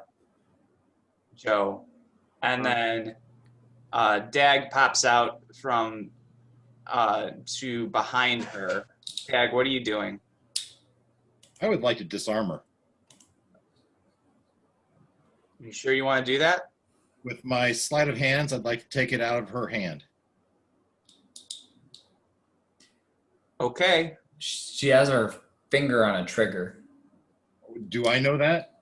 He said it, or she told I told. Yeah. Wait, did Hammerrath? Did you mention that? It was in her hand. I don't know that I knew her finger was on the trigger. She mentioned that if she lifts, I guess I did. I guess Hammerrath didn't mention. Okay. Yeah. So that's on Hammerrath for not informing everybody. So go ahead and do your sleight of hand check. I'd like to use one of my points to try again. Yeah? Okay. There, that's better.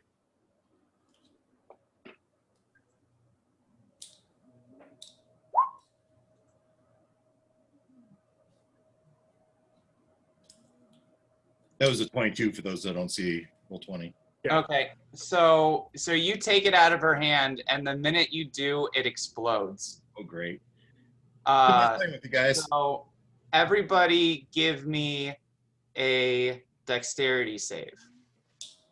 I saved my action points just for this. Ooh, whew. Rolling an action point or using an action point. Oh, wait. Oh, that's better. We have 21. 2 action points, right? Does Bless count with this? Bless would count for Hammerrath and I got Jofar. Dad got a 27, 24. which apparently was a natural 20. 13. Okay. So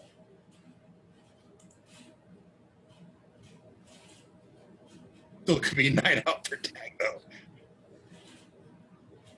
all right. So each of you. Well, okay. So wait. What were the saves?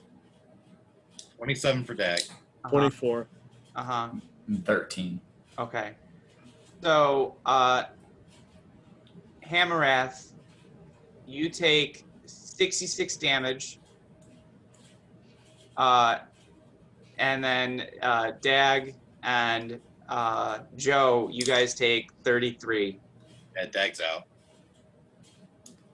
I think Hamarath instantly dies because the amount of damage was more like because he had 29 hit points left and like he had more than that. Because I think if you take the amount of damage over like your hit points and negative, like you just instantly die, right? Yeah, but we're playing Mike's rules. I don't know how that works. So normally vitality would be kicking in, but this isn't a combat. This is outside of combat. Mm-hmm. So I have it up here in the house rules section. Mechanics, house rules. Harm outside of combat. When players take action outside of combat before initiative is rolled or after the combat encounter is concluded, that may do harm. Outcomes will be based on what is reasonable for the narrative rather than what would normally be resolved through mechanics. Likewise, when actions or environmental actions would bring harm to PCs outside of normal combat rounds, such as when the PCs are surprised, incapacitated, or when encountering a trap or environmental hazard, any damage sustained will be done directly to vitality points, even if that PC has hit points remaining. If a player has 0 vitality points and but also has remaining hit points, their fate will be determined by what makes the most narrative sense, ideally with the DM and player working together to determine a reasonable outcome that is mutually satisfying within the narrative. While this may mean character death, it also may mean a crippling injury that is not easily healed even with magic. So, Body horror. So, Warforged. this being a blast disc, and Hamarath, you had Bless cast on you, and Jofar, you also had Bless on you. So that's going to impact it. Dag, what is your vitality point total? So I have 28 hit points. I was at max hit points. So help me out with that math. Well, what's your vitality points? So I'm afraid I don't know the system well enough. I haven't used any. Okay, so you get vitality points at 1st level and 4th level, and vitality points are subtracted after you're done with hit points. So you start out with, so you should. I'm sorry. It's kind of like a secondary. It's like a secondary, like hit. You would hit have. points. So what's your constitution? Constitution is 10 plus 0. Okay, so you would have 8 from 1st level, and then you would have had the average at 2nd level, so 5. So then that would be 13. So 13, and you did make the save, so that's 6. So 33 minus 13 is 20. How many hit points do you have? At 28. Okay, so you have 0 vitality points and 8 hit points. So you are alive, but you're going to be brutally maimed. And because you grabbed the blast disc, I just repaired this hand. yeah. So the arm that you grabbed the blast disc is vaporized. And you are also seriously burned, as well as having like broken bones, punctured lung. You have some internal bleeding going on that if it's not addressed soon, you may perish. Hamarath, you managed to survive, but only because of the bless. And so you are also pretty gravely injured. Roll a D100. All right. 67. I was gonna say that's the percentage of your body that's destroyed, but that's high. um, We will rebuild him. so I imagine it because of the bless working out and because of the position of the changeling being between you and the blast disc. So that helps shield you. She takes the brunt of it. But you still, your arms and legs are like shattered. You still have them, but they're just bloody rags. Jofar,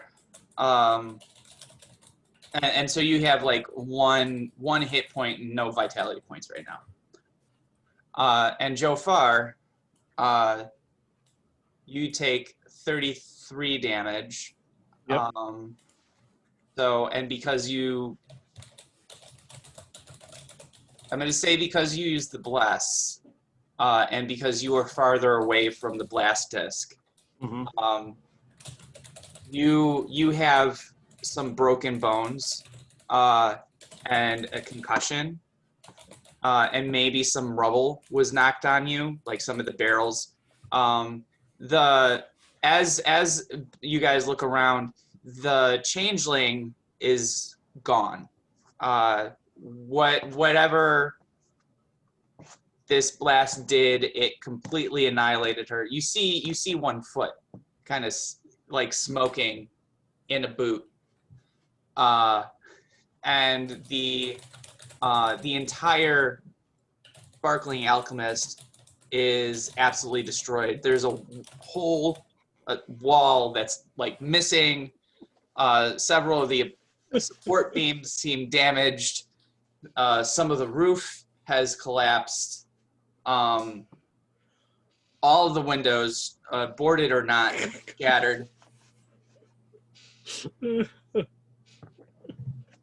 Well, I'm glad I'm dying because I wouldn't want to be alive. So, Catches or a sharp cease. yeah, if you survive, he'll kill you. So she was not bluffing about the blast disc. Hammereth is screaming in agony, like piercing, howling, wailing. Someone who's just been had like a hammer, just like hit every bone in their body, and then like Okay. grind it up some more.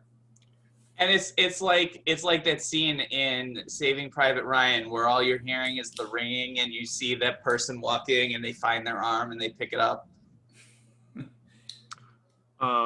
So, You guys have all survived the encounter, but you are all seriously banged up. But hey, you stopped the killer. damn right. Dag beat me to it. I was about to do something along those lines, so good for him. You know, these things have a way of just kind of working themselves out sometimes. That's right. Once I get out of the rubble and see how bad a shape they're in, I would look for I would cast, since it's cantrip, I'd cast Spare the Dying because I don't know how bad they are.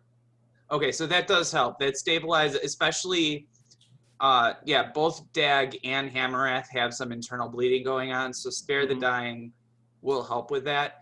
Because we're using vitality points, my version of Spare the Dying actually does heal vitality points, so you can heal them up to their full vitality points, which will stabilize them. Silver Flame, bitches. So what does that look like as you cast that upon their broken body? No. Again, get my book, Kings of Galifar, as the words are just like looks like triplicate on the page. I'm like, oh shit. And I just reach down and just put my hand on Dag and then on Hammerath and say a few words. And then there's just a quick flash of like blue that goes all over their body. I'm thinking, I hope it worked. So they both look like you guys can be determine if you're conscious or not. If you are conscious, you feel less pain. Still pretty great amount of pain. If you're not conscious, like outward signs of stress, like your breathing rate and everything kind of settles down. Dag kind of opens his eyes, looks, and says, just let me die. Not on my watch, kid. I can see about now, Sharp, I don't know, he was doing some weirdness. I could see him storming what in tarnation? I can't wait for Kurt to come back next time. So once I've stabilized him, I'm going to check to see if the thing is dead. The foot? I mean, I don't know. I mean, I'm looking because I'm ready to kill this son of a bitch. All right, so I imagine even though you've healed them, you're still like really broken up as well. I imagine you're probably able to crawl, not really walk yet, but you can give me an investigation check. Okay. 21 straight up. Oh, the bless is gone by now, unless the silver flame is still. That concentration thing? Yeah, but I would probably fail that miserably. I would Can't imagine. Since of everything that's going on, I would let you keep it. Okay. For this instance. Okay, that's good. I'll take. So 20. That'll be a 23 total. Okay.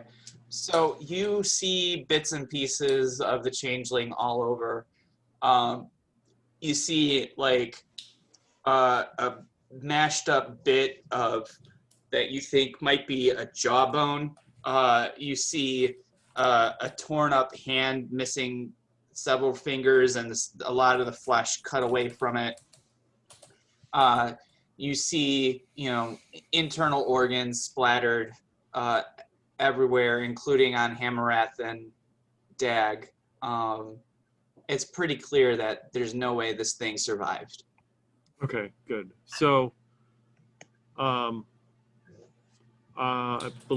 got cure wounds, and I would at least, I think I got at least one. I think I have just 2 slots for that, so I could probably hit both of them with cure wounds. Okay, so that would stabilize them further.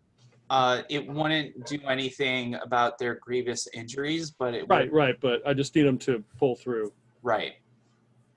So they can live and tell the story what happened, so I don't get blamed for this shit.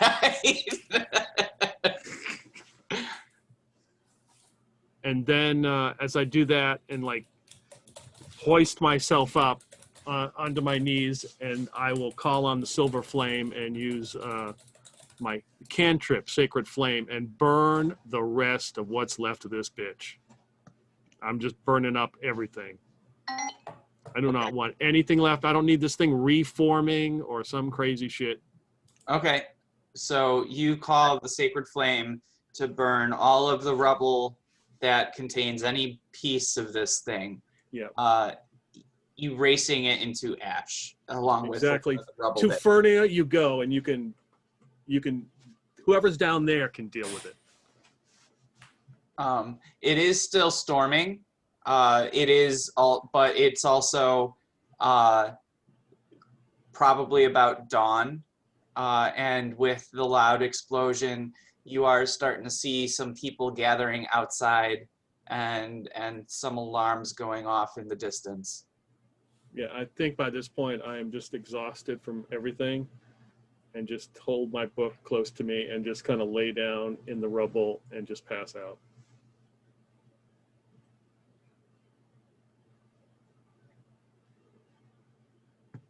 Good. Until I hear Sharp showing up screaming. So I think that that's an appropriate place to end it for tonight. I don't know where we could go from there. Yeah. Imagine Dag will be waking up in some hospital bed.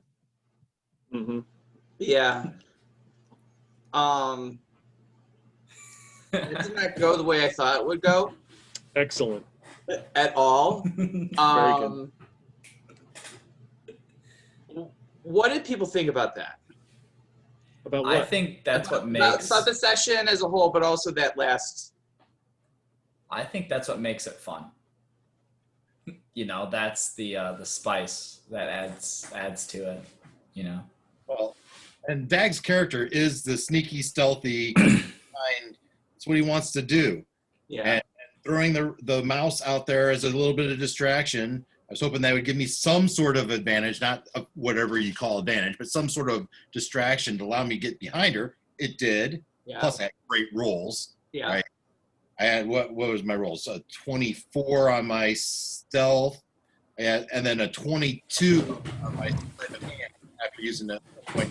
Now, a couple things I did think was might have Dag noticed that the finger might have Dag with his 22 sleight of hand actually grabbed it in a way that he grabbed the trigger, maybe, but that's not how he played it. But could have happened. So that is a possibility. But I think, I mean, Dag didn't serve in the last war, did you? No. Okay. So there's a possibility Dag might not have been just not known about the blast discs. Might not have. Wouldn't have known to. Yeah, might not have. Right? But maybe just how he grabbed it could have secured the trigger. Could have been a check. Who knows? She could have backhanded me and I could have flown out the door. Could have happened. I also, Dag, we have no idea how powerful she is, right? We, as an assassin, she's been very effective. Right. I have no idea that she only has a paltry amount of hit points. No idea. Right. No, and I'm glad that you played it that way because, I mean, the thing is, the way that she was designed, you're right, she was effective at what she did, but it was all based on the magic items that she had. She had some skill, but it was mostly magic items and her talent as a changeling. I was concerned that you were going to say she was like a 7th level type character, or character, and she's just going to walk away. Oh no! If you guys had fought her, it would have been difficult, but you definitely would have gotten her. And she knew it, which is why she brought the blast disc. And it's also why she came to encounter you guys, to 1, feel you out, and then 2, to try and get you to back off so she could complete what she had started. Yeah, that's what I sensed. That she was trying to scope us out to see what. Yeah. And I really like how you guys were like suspicious because I was purposely leaving some clues in to make you guys suspicious, and I was hoping that you were picking up on it, like her reluctance to sing. That was very intentional. The way that she just pulled that song out of her ass. So Dag, had you gotten a little bit higher on your insight check, you probably would have seen, oh, she's full of it. I wish I would have asked for another insight when I was on my watch, when we were bantering back and forth. Mm-hmm. But, at that point, Dag was somewhat convinced. So Right. It made sense. So I think you guys played it really well, and I was really impressed with the things that you guys were picking up on. I also had a lot of fun with Dustin, you playing both roles for a bit. That was good. Because I thought that would confuse you guys, and I thought it would be more fun to just let Dustin kind of Yeah, that was good. play with that. Yeah. And I mean, and when she brought the blast disc out and like was gonna like, no, I'm gonna die. So either A, she's bluffing because she's basically spent her whole time to murder this one person, and she's gonna go out like that. That doesn't make any sense to Joe Farr. And if she is really this crazy, then she needs to die. And my plan was I was going to charge her and try to deck her and knock her out the window or that whatever that was, that door, and just tell Hamrath to move. That was my plan. I was getting ready to run because that's why I put bless on myself to give me some kind of help. And then that's when Dag showed up and grabbed it. But that was my plan. I was gonna run and deck her and just That tackle bless her. was effective though too, because it changed some outcomes. Yep.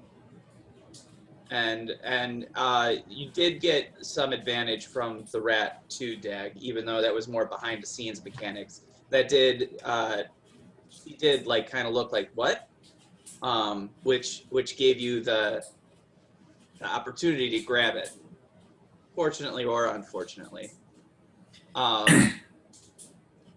That one Yeah. level of cleric I took how long ago finally paid off. And Hamrath, he forgot to mention, like, I guess he was so more taken back that, like, they would pull out, for one, like, a blast disc is, like, because Hamrath did kind of munitions in the war.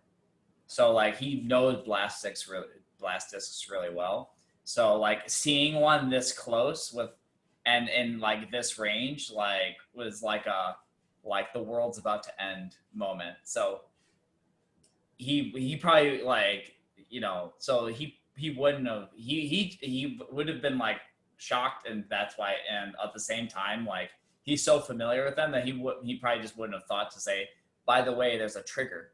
Yeah. And it's currently depressed.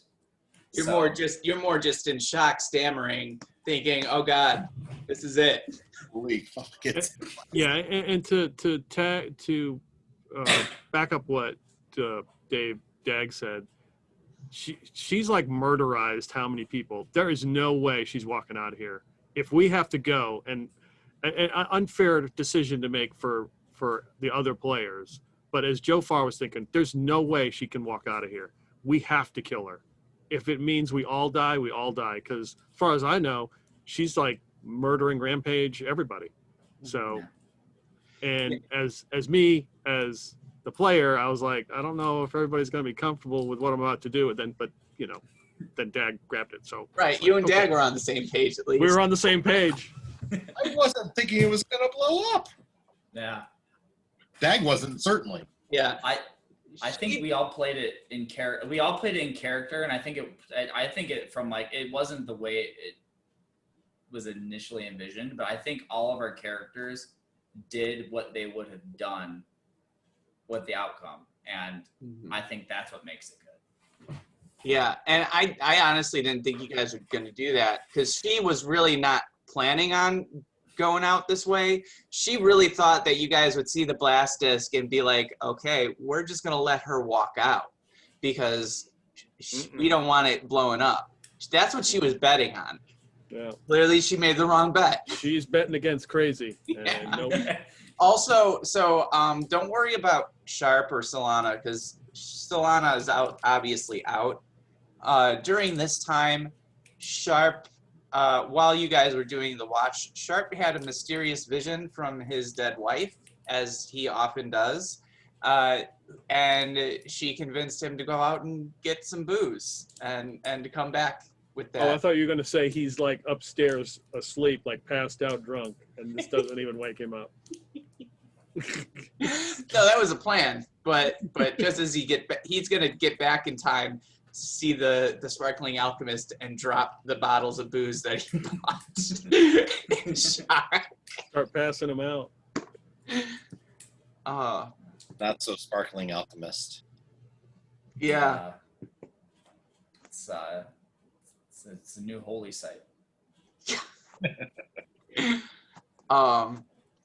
So with the damage that your characters have taken, especially with Dag and Hamrath, You know, because now we're kind of getting into a new chapter, there will be some opportunity for downtime. So you can decide if your characters would continue adventuring in their current state and find ways of adjusting or managing, you know, the brokenness of your bodies, or if you guys want to retire those characters and make new ones. That's up to you. You guys, all of your characters survive, so in my book, there's ways for you to continue adventuring. It's just a matter of kind of figuring out narratively how it will work, as well as if there's going to be any mechanical implication.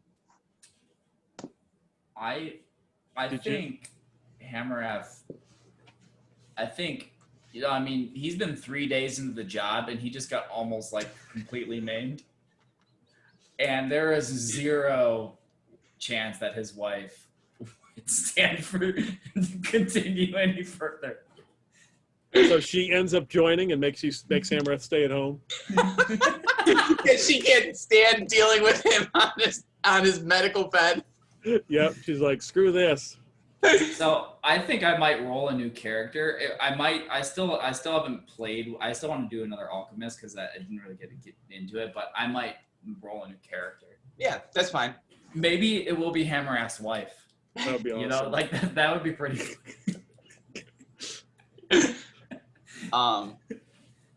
Yeah. So Dave, I'm not sure what your thoughts are. So I hear you saying he's like lost a whole arm, gone, right? And massive scarring. And I'm wondering if he gets like a prosthetic arm, a mechanical arm, and what imaginative things we could talk about with that arm. But I don't know in what way he could get it. So prosthetics are fairly common in Eberron. I mean, there's a black market for it. In terms of, you know, you guys witnessed in Kyber's Gate, Warforged being assaulted and torn apart. That's for use of its body as prosthetics. Don't suppose I go back to Nana. It's like, don't suppose I could get my arm back. There's also legit prosthetics that you can get to, or you know, I've done things where maybe you find a magic item that gives you like a ghostly arm or something like that. I don't know the economics here, but I have the quill. I have the orb. I'd have to look at my notes what else I have, but those are two magic items. So magic items are generally really hard to destroy. Is that not correct? Roll me a D100. Oh boy. All right, D100. Let's see here. I do it on screen. Right here it is. Roll. Does that come across? That's a 74. There it is. Came across. Okay. So that's for the quill. The quill managed to survive. Now for the orb. Okay. You know 74 is good.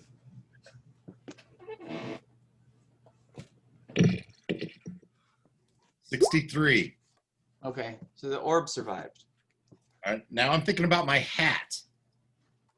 Roll another D100.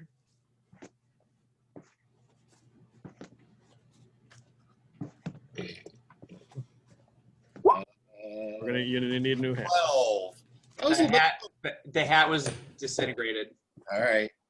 Oh, I like that hat. Yeah. Did you have any other magic items? I can't think of it. Well, the mask underneath the stairs. Oh. If you guys look for that, you find that. It's still there. It's not harmed.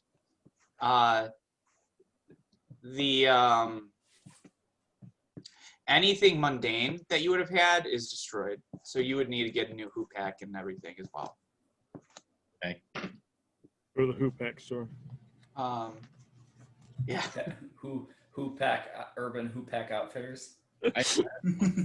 So yeah, so Dave, you know, we prosthetics and other means of doing that, you know, that those things exist. it'll create interesting new role-playing opportunities as well as challenges.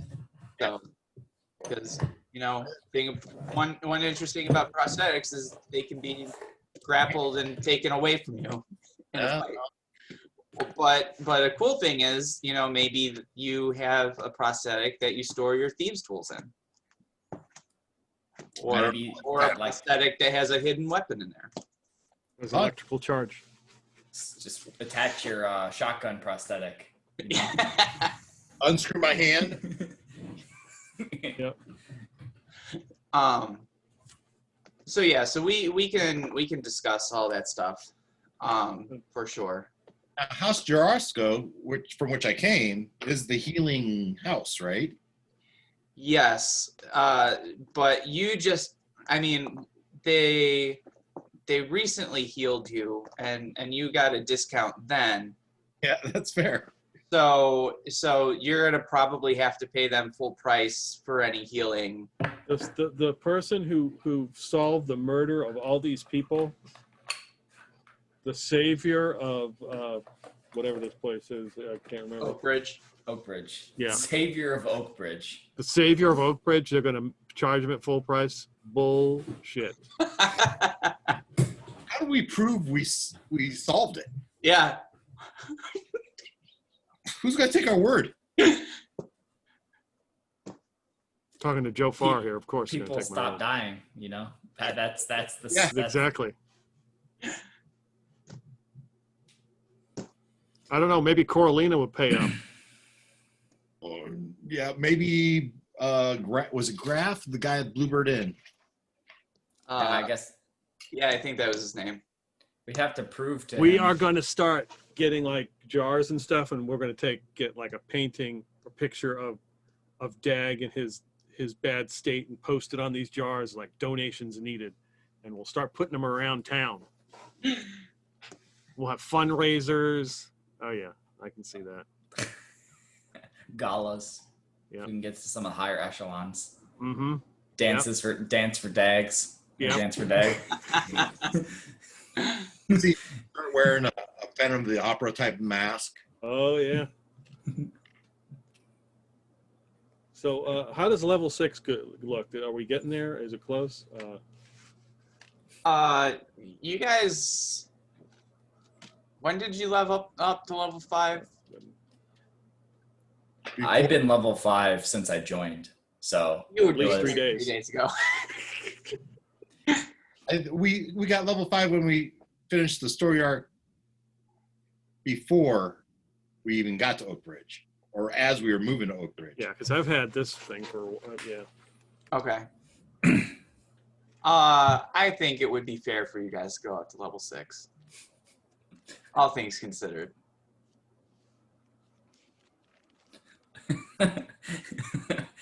Shark comes back, drops his bottle. Hey, I gained a level. That wasn't hard. That's funny. Everybody have fun with it though? Yeah. Okay, good. No, thank you. As always. You guys. What's up with the other guys? Well, Kurt just couldn't make it today.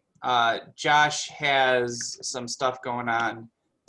He's probably going to be unable to join for like the next 12 weeks at least. Okay, I hope he's okay. Yeah. But his spot is going to be open for him whenever he's ready to return. So. No. All right. So. Okay. Yeah. You guys have solved the murders of Oak Bridge in a most Explosive manner. unexpected way. Red That's Halo a, investigations, unconventional we are. exactly. So I guess you guys need to decide now. Are you guys going to continue Red Halo, or do you want to relabel after this series of events? In my mind, it's Sharp's business. It's up to him. Yeah. So I think we'd confer on that probably maybe over email, so we can kind of walk in and have some semblance. I wonder, will he, I'm sorry, he watched the video after you put it out? I wonder. I think Kurt usually does, but I'm not sure if he will. Watching it in double speed is a good way to remember what happened last week. Yeah, I do that. I also have a thing where I can actually increase the speed above 2. Really? Yeah. Oh, I've discovered I talk pretty slow. Whereas like Josh, even having it at 1.5 speed, it's hard to understand what he's saying because he talks much quicker than I do. So I'm like, when it's me talking, I can go up to like 3. Other people talking 2 or less. But, all right. Well, All right. thank you guys. And we'll see you guys in 2 weeks. See you then. Bye. All right. Bye. Later, everyone. see ya.